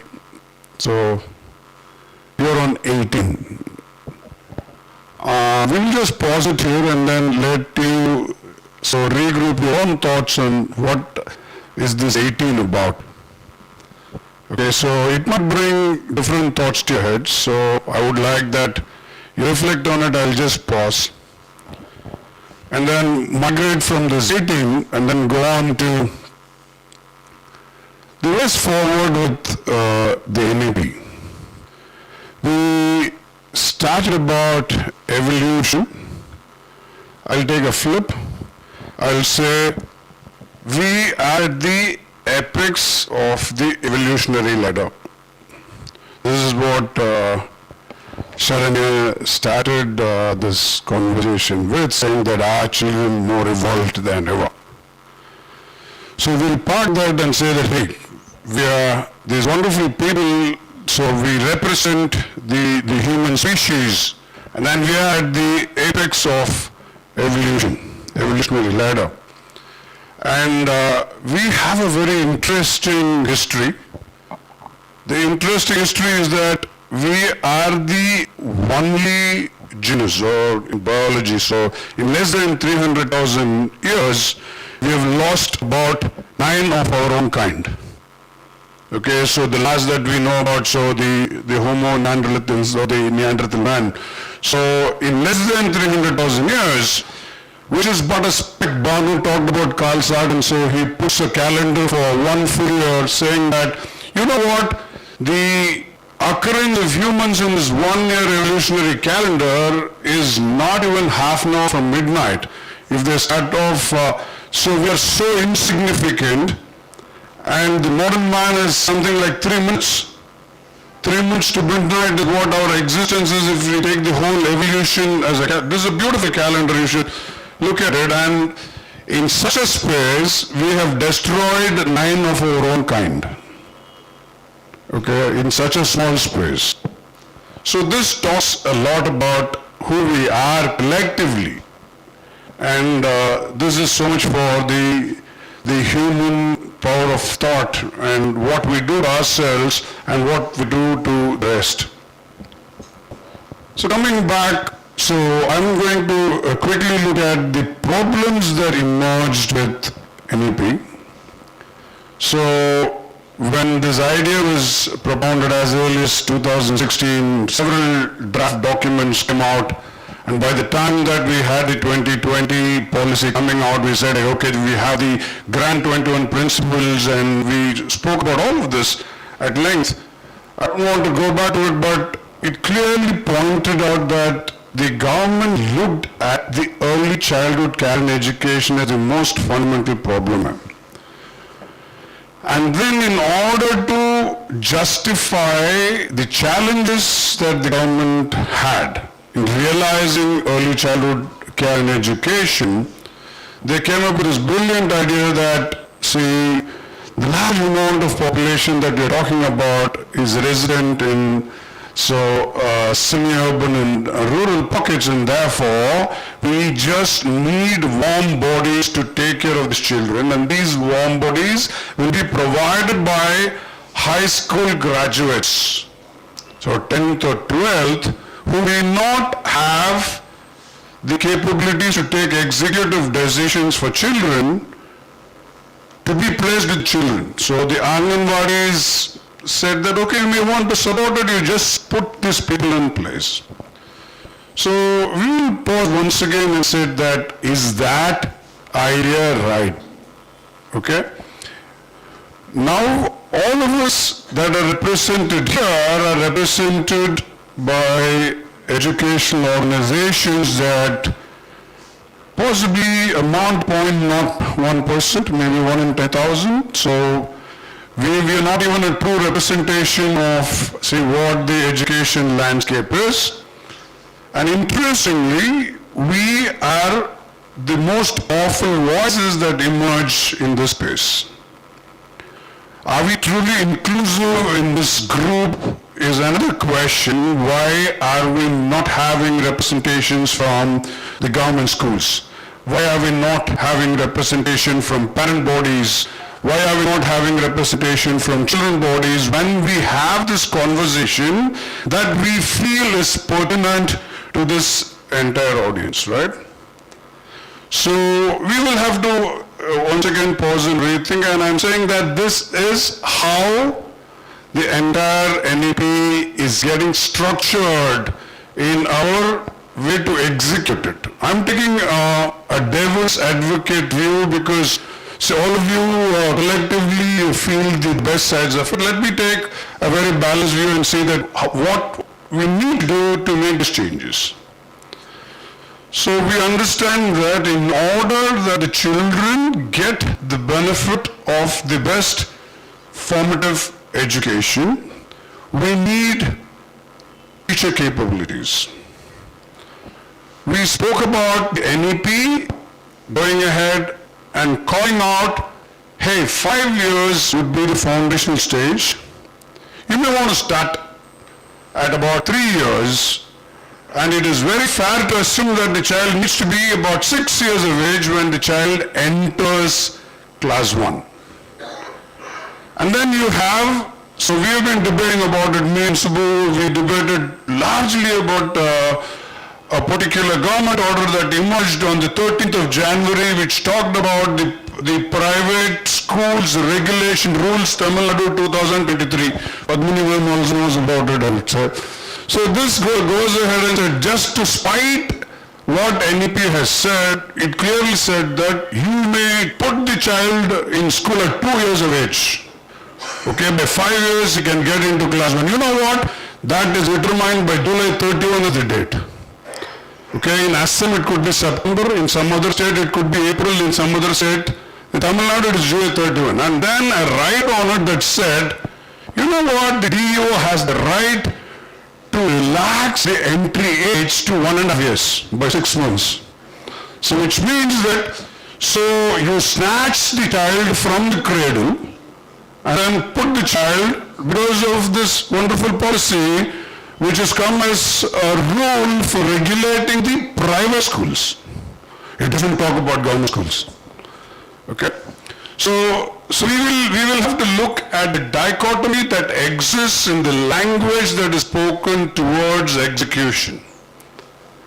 The next thing that was looked upon as a problem was foundation literacy and numeracy, FLN, which we talked about. And it was brought about by Nitish and others also in the conversation. He said that, you know what, by the time that the children reach 5th standard, so their level of competency is not even that of class 2. Okay, so there definitely is a gap. Now take the government data at the far end, now the KVs. So of all the CBSE results that have packed and demonstrated, it says that the KVs have a pass percentage of 98.6% or so in 2022 versus 96.2% for private schools. Therefore, KVs fare better than the private schools. So magically, between class 5 and class 10, where there is at least a 27% gap that is seen in the government schools and the private schools, this is transformed and suddenly the government schools come on top. Okay? So there are 3 kinds of lies. You know about it, right? Lies, bloody lies, and statistics. Right? So this I think this is Winston Churchill, this famous statement, right? So statistics permit us to see what they want us to see. So we have been a part of multiple number of these national achievement surveys. Year after year we wanted to do this, but then for some reason it got postponed and suddenly emerged on a day when Tamil Nadu was under water. And on that particular day, we had over 300 people from all over India coming and landing in Tamil Nadu, asking us to conduct the surveys and then said, please, at least bring one student in a class. Let them write this, so we will extrapolate the data. This is reality on ground with respect to statistic that is being provided. I'm sorry, I'm taking this flip side just to tell the other side of the story. So the third thing which we wanted to look at was to look at the gross enrollment ratio. So we just a GER that they speak about. So the document says, we have had debates about it too, 3.3 crore people have been, say, placed in school, and the universalization of education has been achieved. It is documented in NP.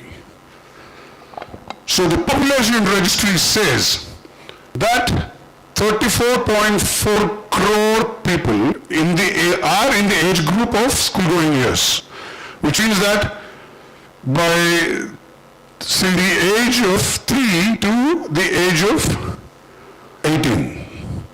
So by any stretch of imagination, do we say that from kindergarten to 3 will constitute only 3.3 crores?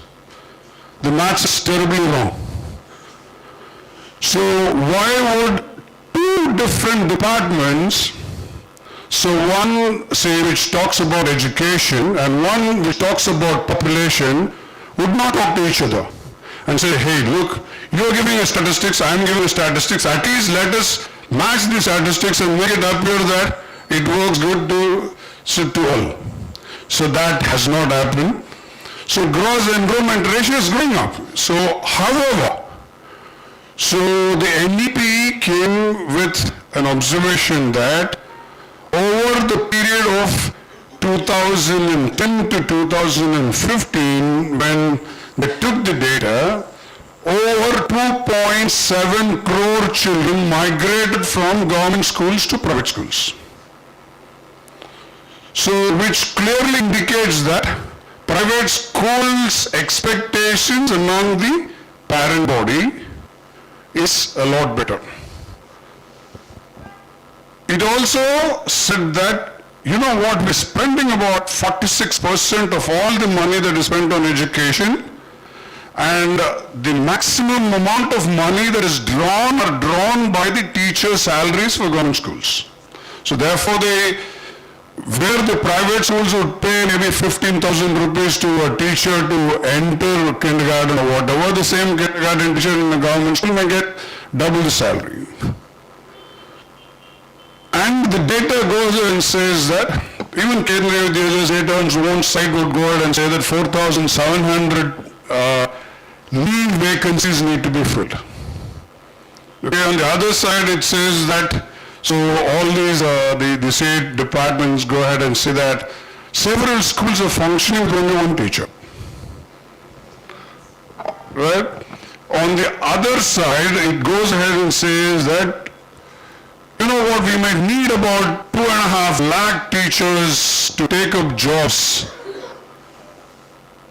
Then there are many B.Ed colleges which have enormous number of graduates that pass out every year, but then nobody wants them. So these are the challenges that exist with respect to the problem number 3. The problem number 4, of course, was teacher competencies, which was also taken in. So in order that we train and certify the teachers, the only measure that is taken up, which is legitimate at this point in time, is the B.Ed qualification. It's not about the competencies, it's about the qualifications and the certification. So is there a clinical divide here? The answer once again is yes. So it was beautifully brought about through, Bam talked about Zoho and how children are taken for their abilities to build certain skill sets which are necessary, and therefore if I have to come to you, if it is all right for an Anganwadi teacher to not to be qualified and be, say, let us say, good at the most crucial part of education, that would be the early childhood care, how is it fair that the same logic does not apply to senior classes of schools? So this again is it the problem number 4. The problem number 5 that I would want to say is, so the children are not getting the right kind of nutrition, and therefore the government said that the best way to ensure the overall physical development and the nutritional needs is bring them here and we'll give. So is that why the children need to go to school? That's not the reason, but then that's at least one way to entice participation. So if I have to look at, what happened to 18? So what did 18 appeal to you as? Today's date. Anybody has a different answer? Mystical number. Padma says it's a mystical number. Very nice. I like that answer because you're talking about, so there are 3 connects at least, and then ma'am? 18 is one of the requirements. NEP complete. Oh yeah, 3 years to 18 years, so that appeals to you. It's a very confusing age. I'm not a child, I'm not an adult. Very nice.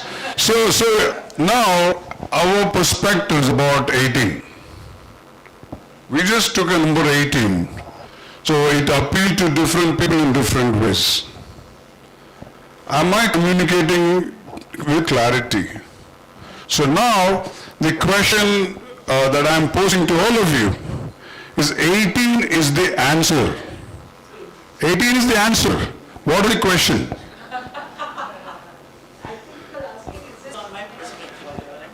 So this is another thing that you touched upon. I think Srimas Ragun also touched upon it.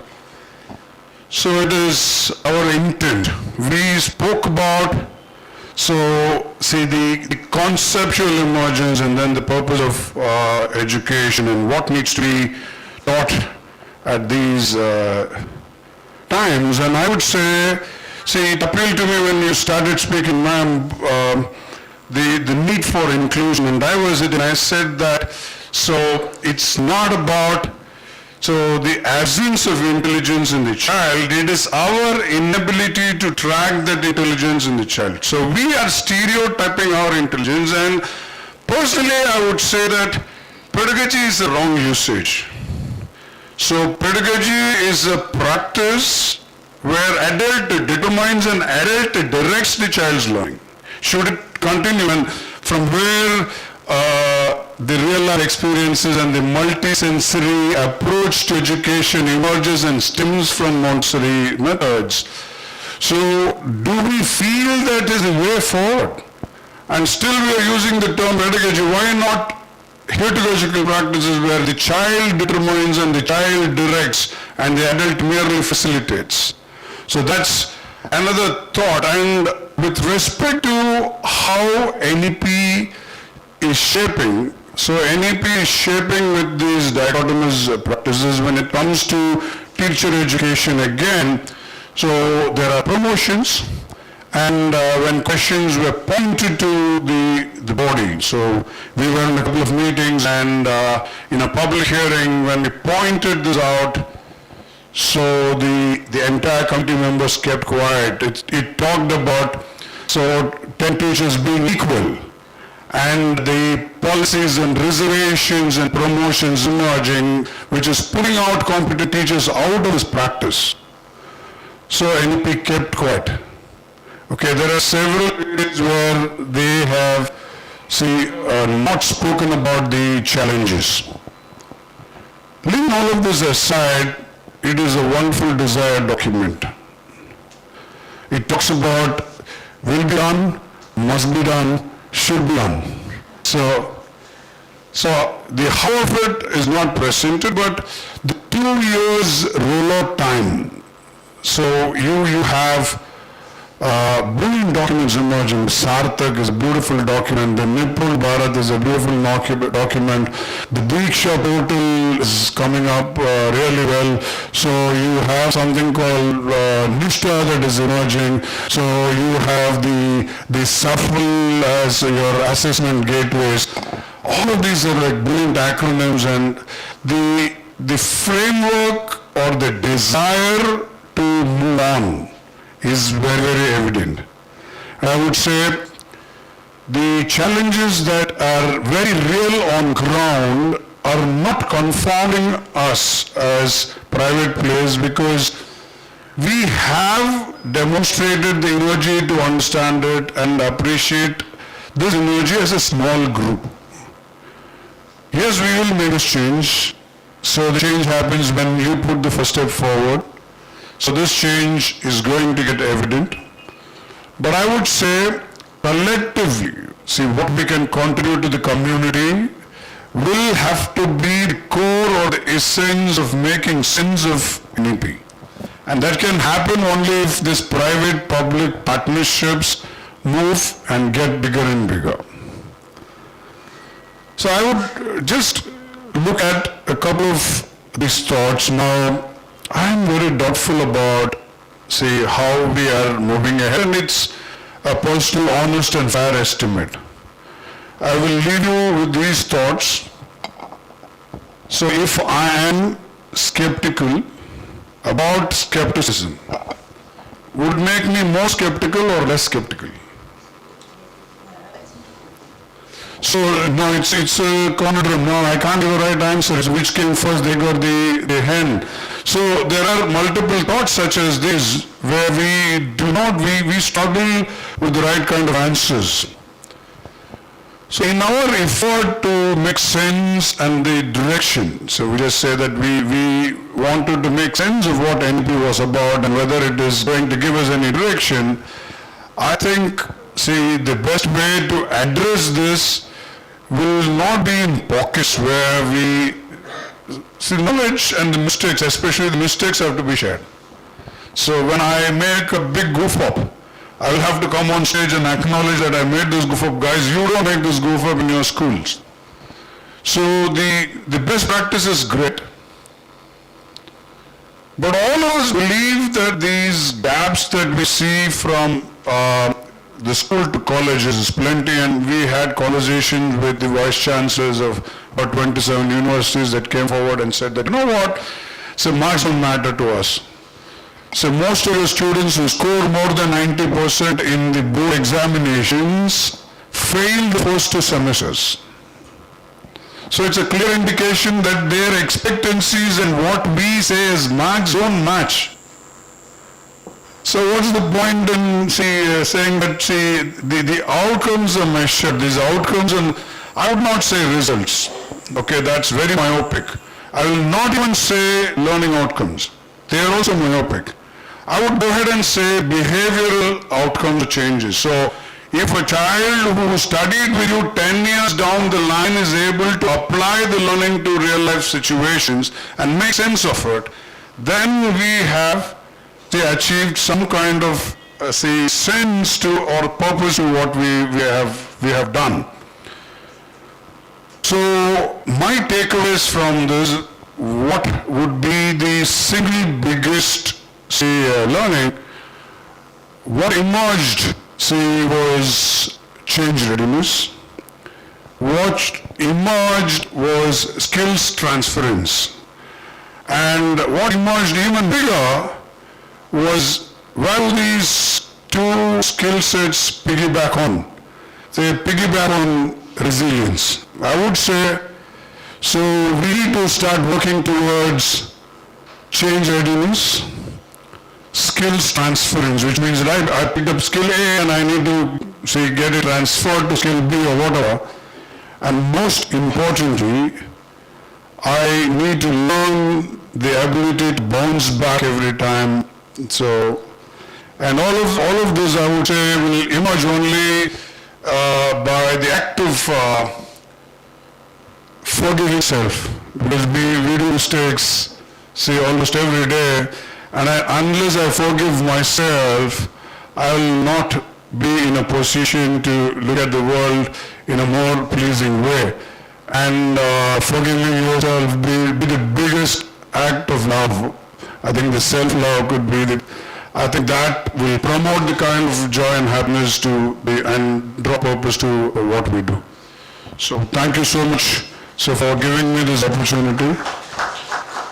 And I would definitely like to understand how this concept of, see, the, purposeful education can be embedded in a larger audience. So, how many of us have had this PTA meetings, principals? So when you have a belligerent parent, I come and say that, don't worry sir, we will take care of the child. How many of us have said that? How many of us have said that? All of us have said that, right? At some time we'll be forced to say that because we want to get rid of the parent. Yeah. So, so to that extent, we have made a disinvestment of the parent's responsibility on raising a child. So if we say that we are stakeholders, I just put through this idea, I think Raghu knows about it, I just threw this idea, so we are all stakeholders, right? So we have a stakeholder partnership and all of us believe that we will service each other. So who is this client we are talking about? Okay, so a stakeholder gives something to the, let us say, the pool of experiences and takes something from the pool of experiences. Does the child give? Yes, the child gives. The parent gives, the teacher gives, the school gives, the management gives, and also receives. But the client is only receiving. So who are we servicing?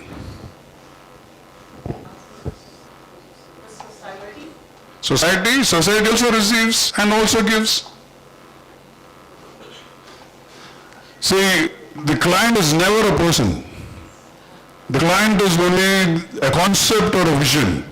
And I'm certain that the only thing that we can only service is the vision.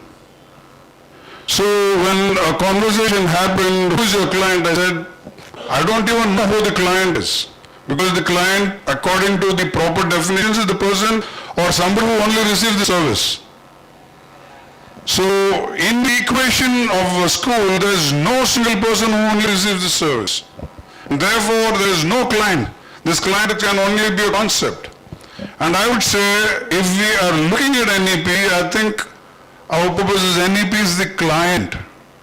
We need to start serving the client, so that's the way forward, and each of us can do it. But the best way to do it is do it together. So thank you so much.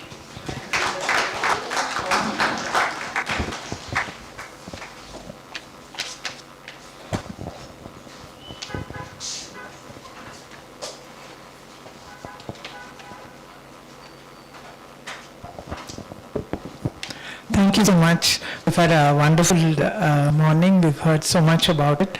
I just want to take this opportunity to tell you a little bit about Ikigai Ken Foundation. We had a presentation, but I think now it's a little late.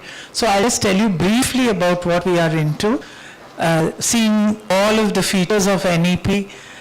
When we started our company more than 3 years ago, NEP had barely come out at that time. We had already got our training into process. We had drawn up the list of our teacher training that we wanted to do to build a vision of school. So exactly what you were speaking about, keeping that vision in mind, this is the kind of school that I'll build, and everything that we made subsequently to that, 3 years it's taken in the making, has been towards that vision. And coincidentally, NEP came out with almost the same thing that we were speaking about, which is why NEP is also so close to my heart. Some of the things that we have been speaking about in teacher training, for example, have been also what we spoke about today, project-based learning. We spoke about competency-based education. All of these are covered in our teacher training topics. We have a particular understanding of project-based learning because I had attended a project-based learning workshop in America by the Buck Institute of Education. And a very important aspect, which all of us were also speaking about, is bringing in the community. So that bringing in of the community is what really will make all that difference. If we have to react, we can't be insulated, isolated, sitting inside our school. We have to make our students also go outside and react. That knowledge has to connect to community in every way, in every day in which they learn. So that is, according to me, very important. Some of our products that we have in Ikigai reflect this. So we have made our own curriculum because we feel that it's not just enough to train teachers, we need to make the curriculum living. So we have actually started off with the early childhood because that's where everything starts.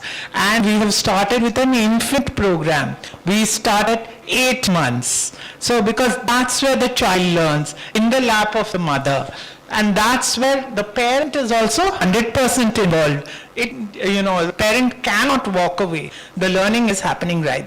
So apart from this, we have proficiency in English, which we know is multifunctional, but we decided that textbooks are written mostly in English.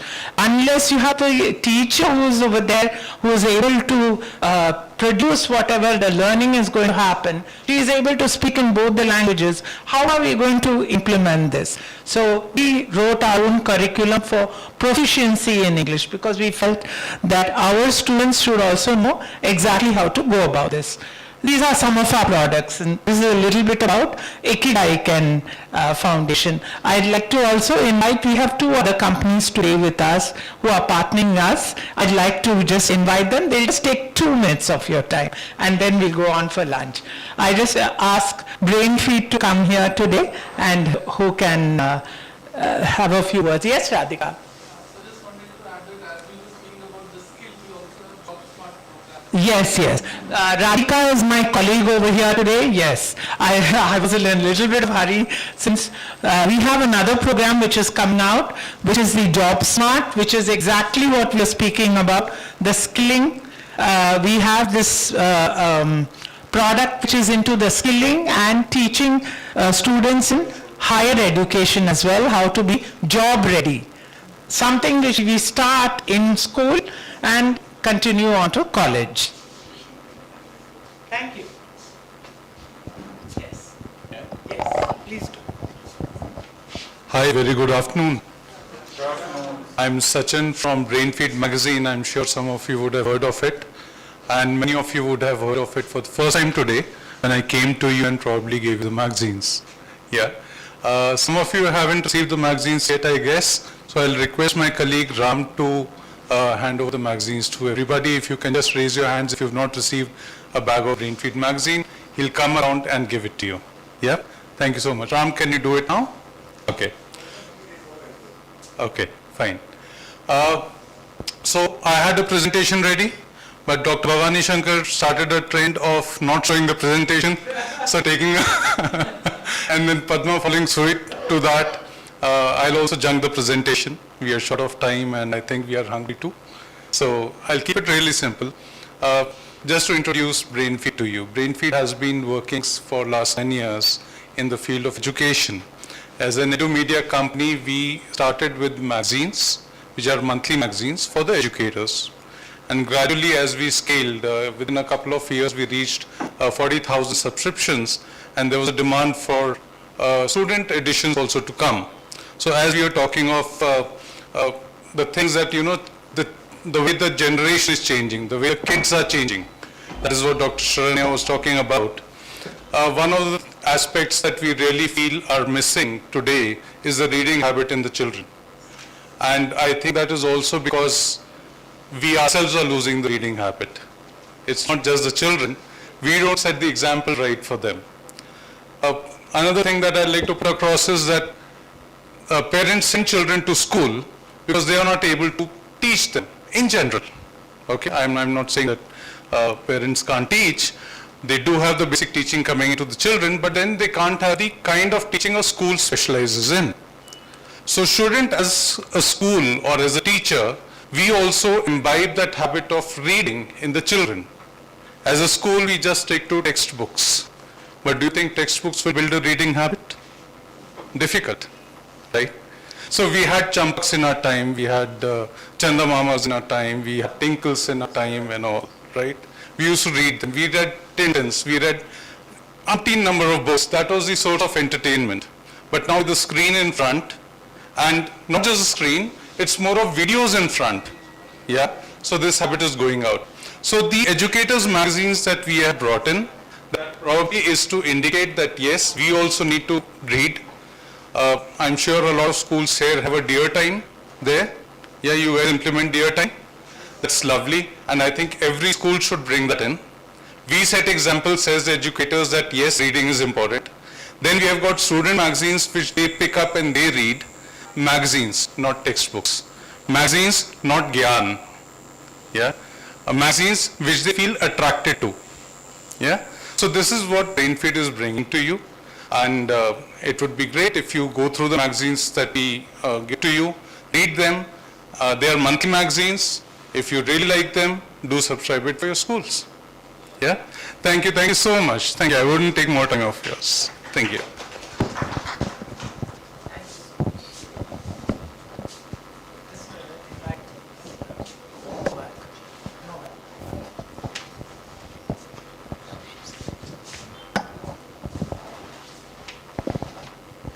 Good afternoon, everyone. My name is Chitra Koman, and I'm here representing Novak Technology Solutions. We are an IT company, the IT wing of Shriram Group of Companies.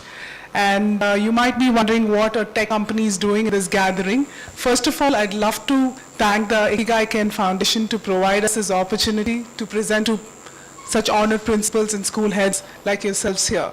So the reason I'm here is to basically present, or rather showcase to you a small presentation, but since we are hard pressed on time, I shall omit that as well. And we are a tech company where we specialize in the learning division. When I say learning, of course, it's about education as well. So we're bringing in EdTech into corporates. So we are an e-learning company where we use technologies like AR and VR, metaverse in the corporate environment. What am I doing here? I have an experience of 20 years being in the EdTech line of business. It's been the last 3 years I've moved into the complete pure tech line. And I understand how technology can benefit the school segment. And Dr. Charanya and a lot of other panelists have been discussing about the NEP's technology involvement, about how language is very critical, how multilingualism is essential. What we are here is to showcase to you a few sample work that we've done using augmented reality and virtual reality, which is highly beneficial for children, not just children, for any age group of people. Because the reception towards augmented reality and virtual reality at this point in time is phenomenal at every level. And we thought children using the mobile phones and technologies, they're quite savvy, way ahead of all of us. And when they experience something like this, we're using immersive technology to give them the kind of knowledge which they don't seek, mostly, stepping out of their comfort zone. Meaning, what I mean by comfort zone is their cell phones or technological gadgets that they use. So I would like to present to you some samples. After lunch or during your lunch break, I'll be more than happy to present to you all the work that we've done, get an experience of the immersive technology, and get a feeler of it. And we'll be more than happy to connect with you post that as well. Thank you so much for this opportunity.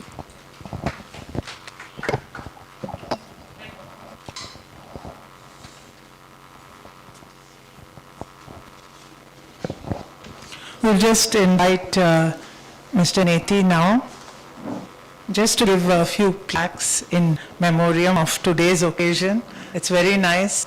This is just a small memento. We remember your words more than the actual memento. Okay, we'll just read out, first read out Dr. Bhavani Shankar. We welcome Dr. Bhavani Shankar on stage, please, to receive the momentum.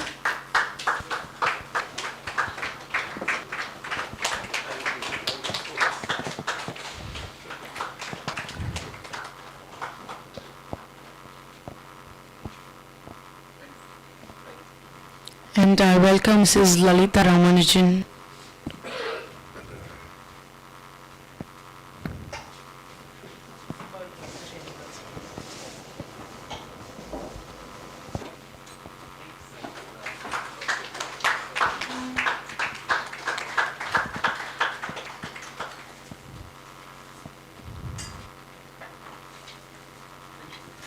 and Dr. R. Srinivas Raghavan to receive the momentum.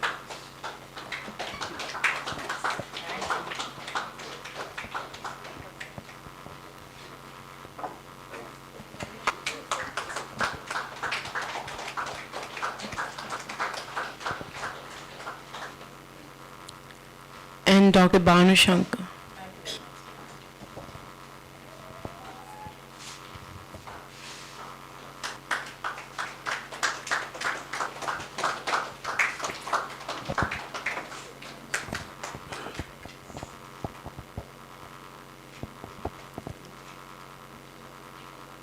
And Ms. Shanti Venkat.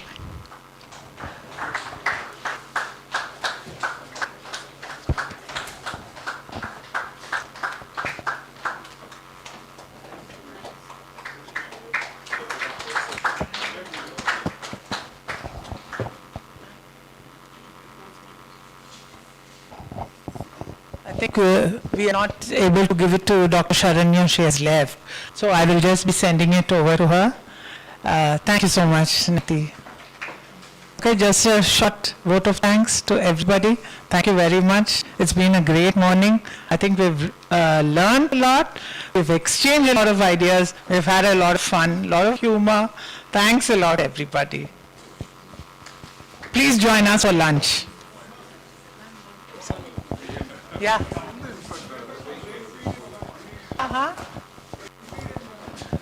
Yes. I thank Brainfield and Novak today to be so much part of our. Thank you so much. We have their plaque. You didn't ask. Okay. So sorry, 1 second. I'll just give the plaque. Come. I'd just like to present the plaque to Brainfield as well. So sorry. Okay. I need the picture, the photographer.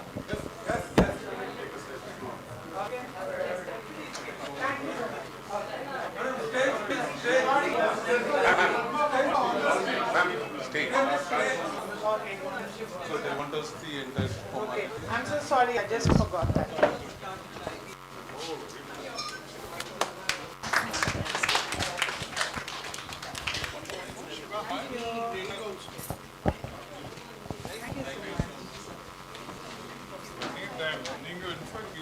It is he. He gave it. Correct. Thank you. I'm so sorry, I just missed it out.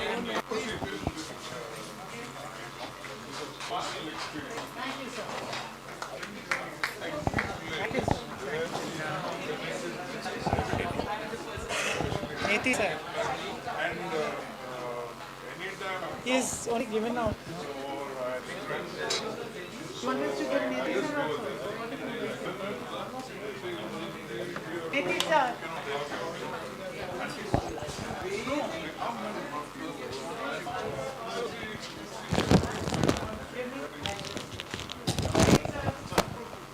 I'm not the right person, but today I will be giving it.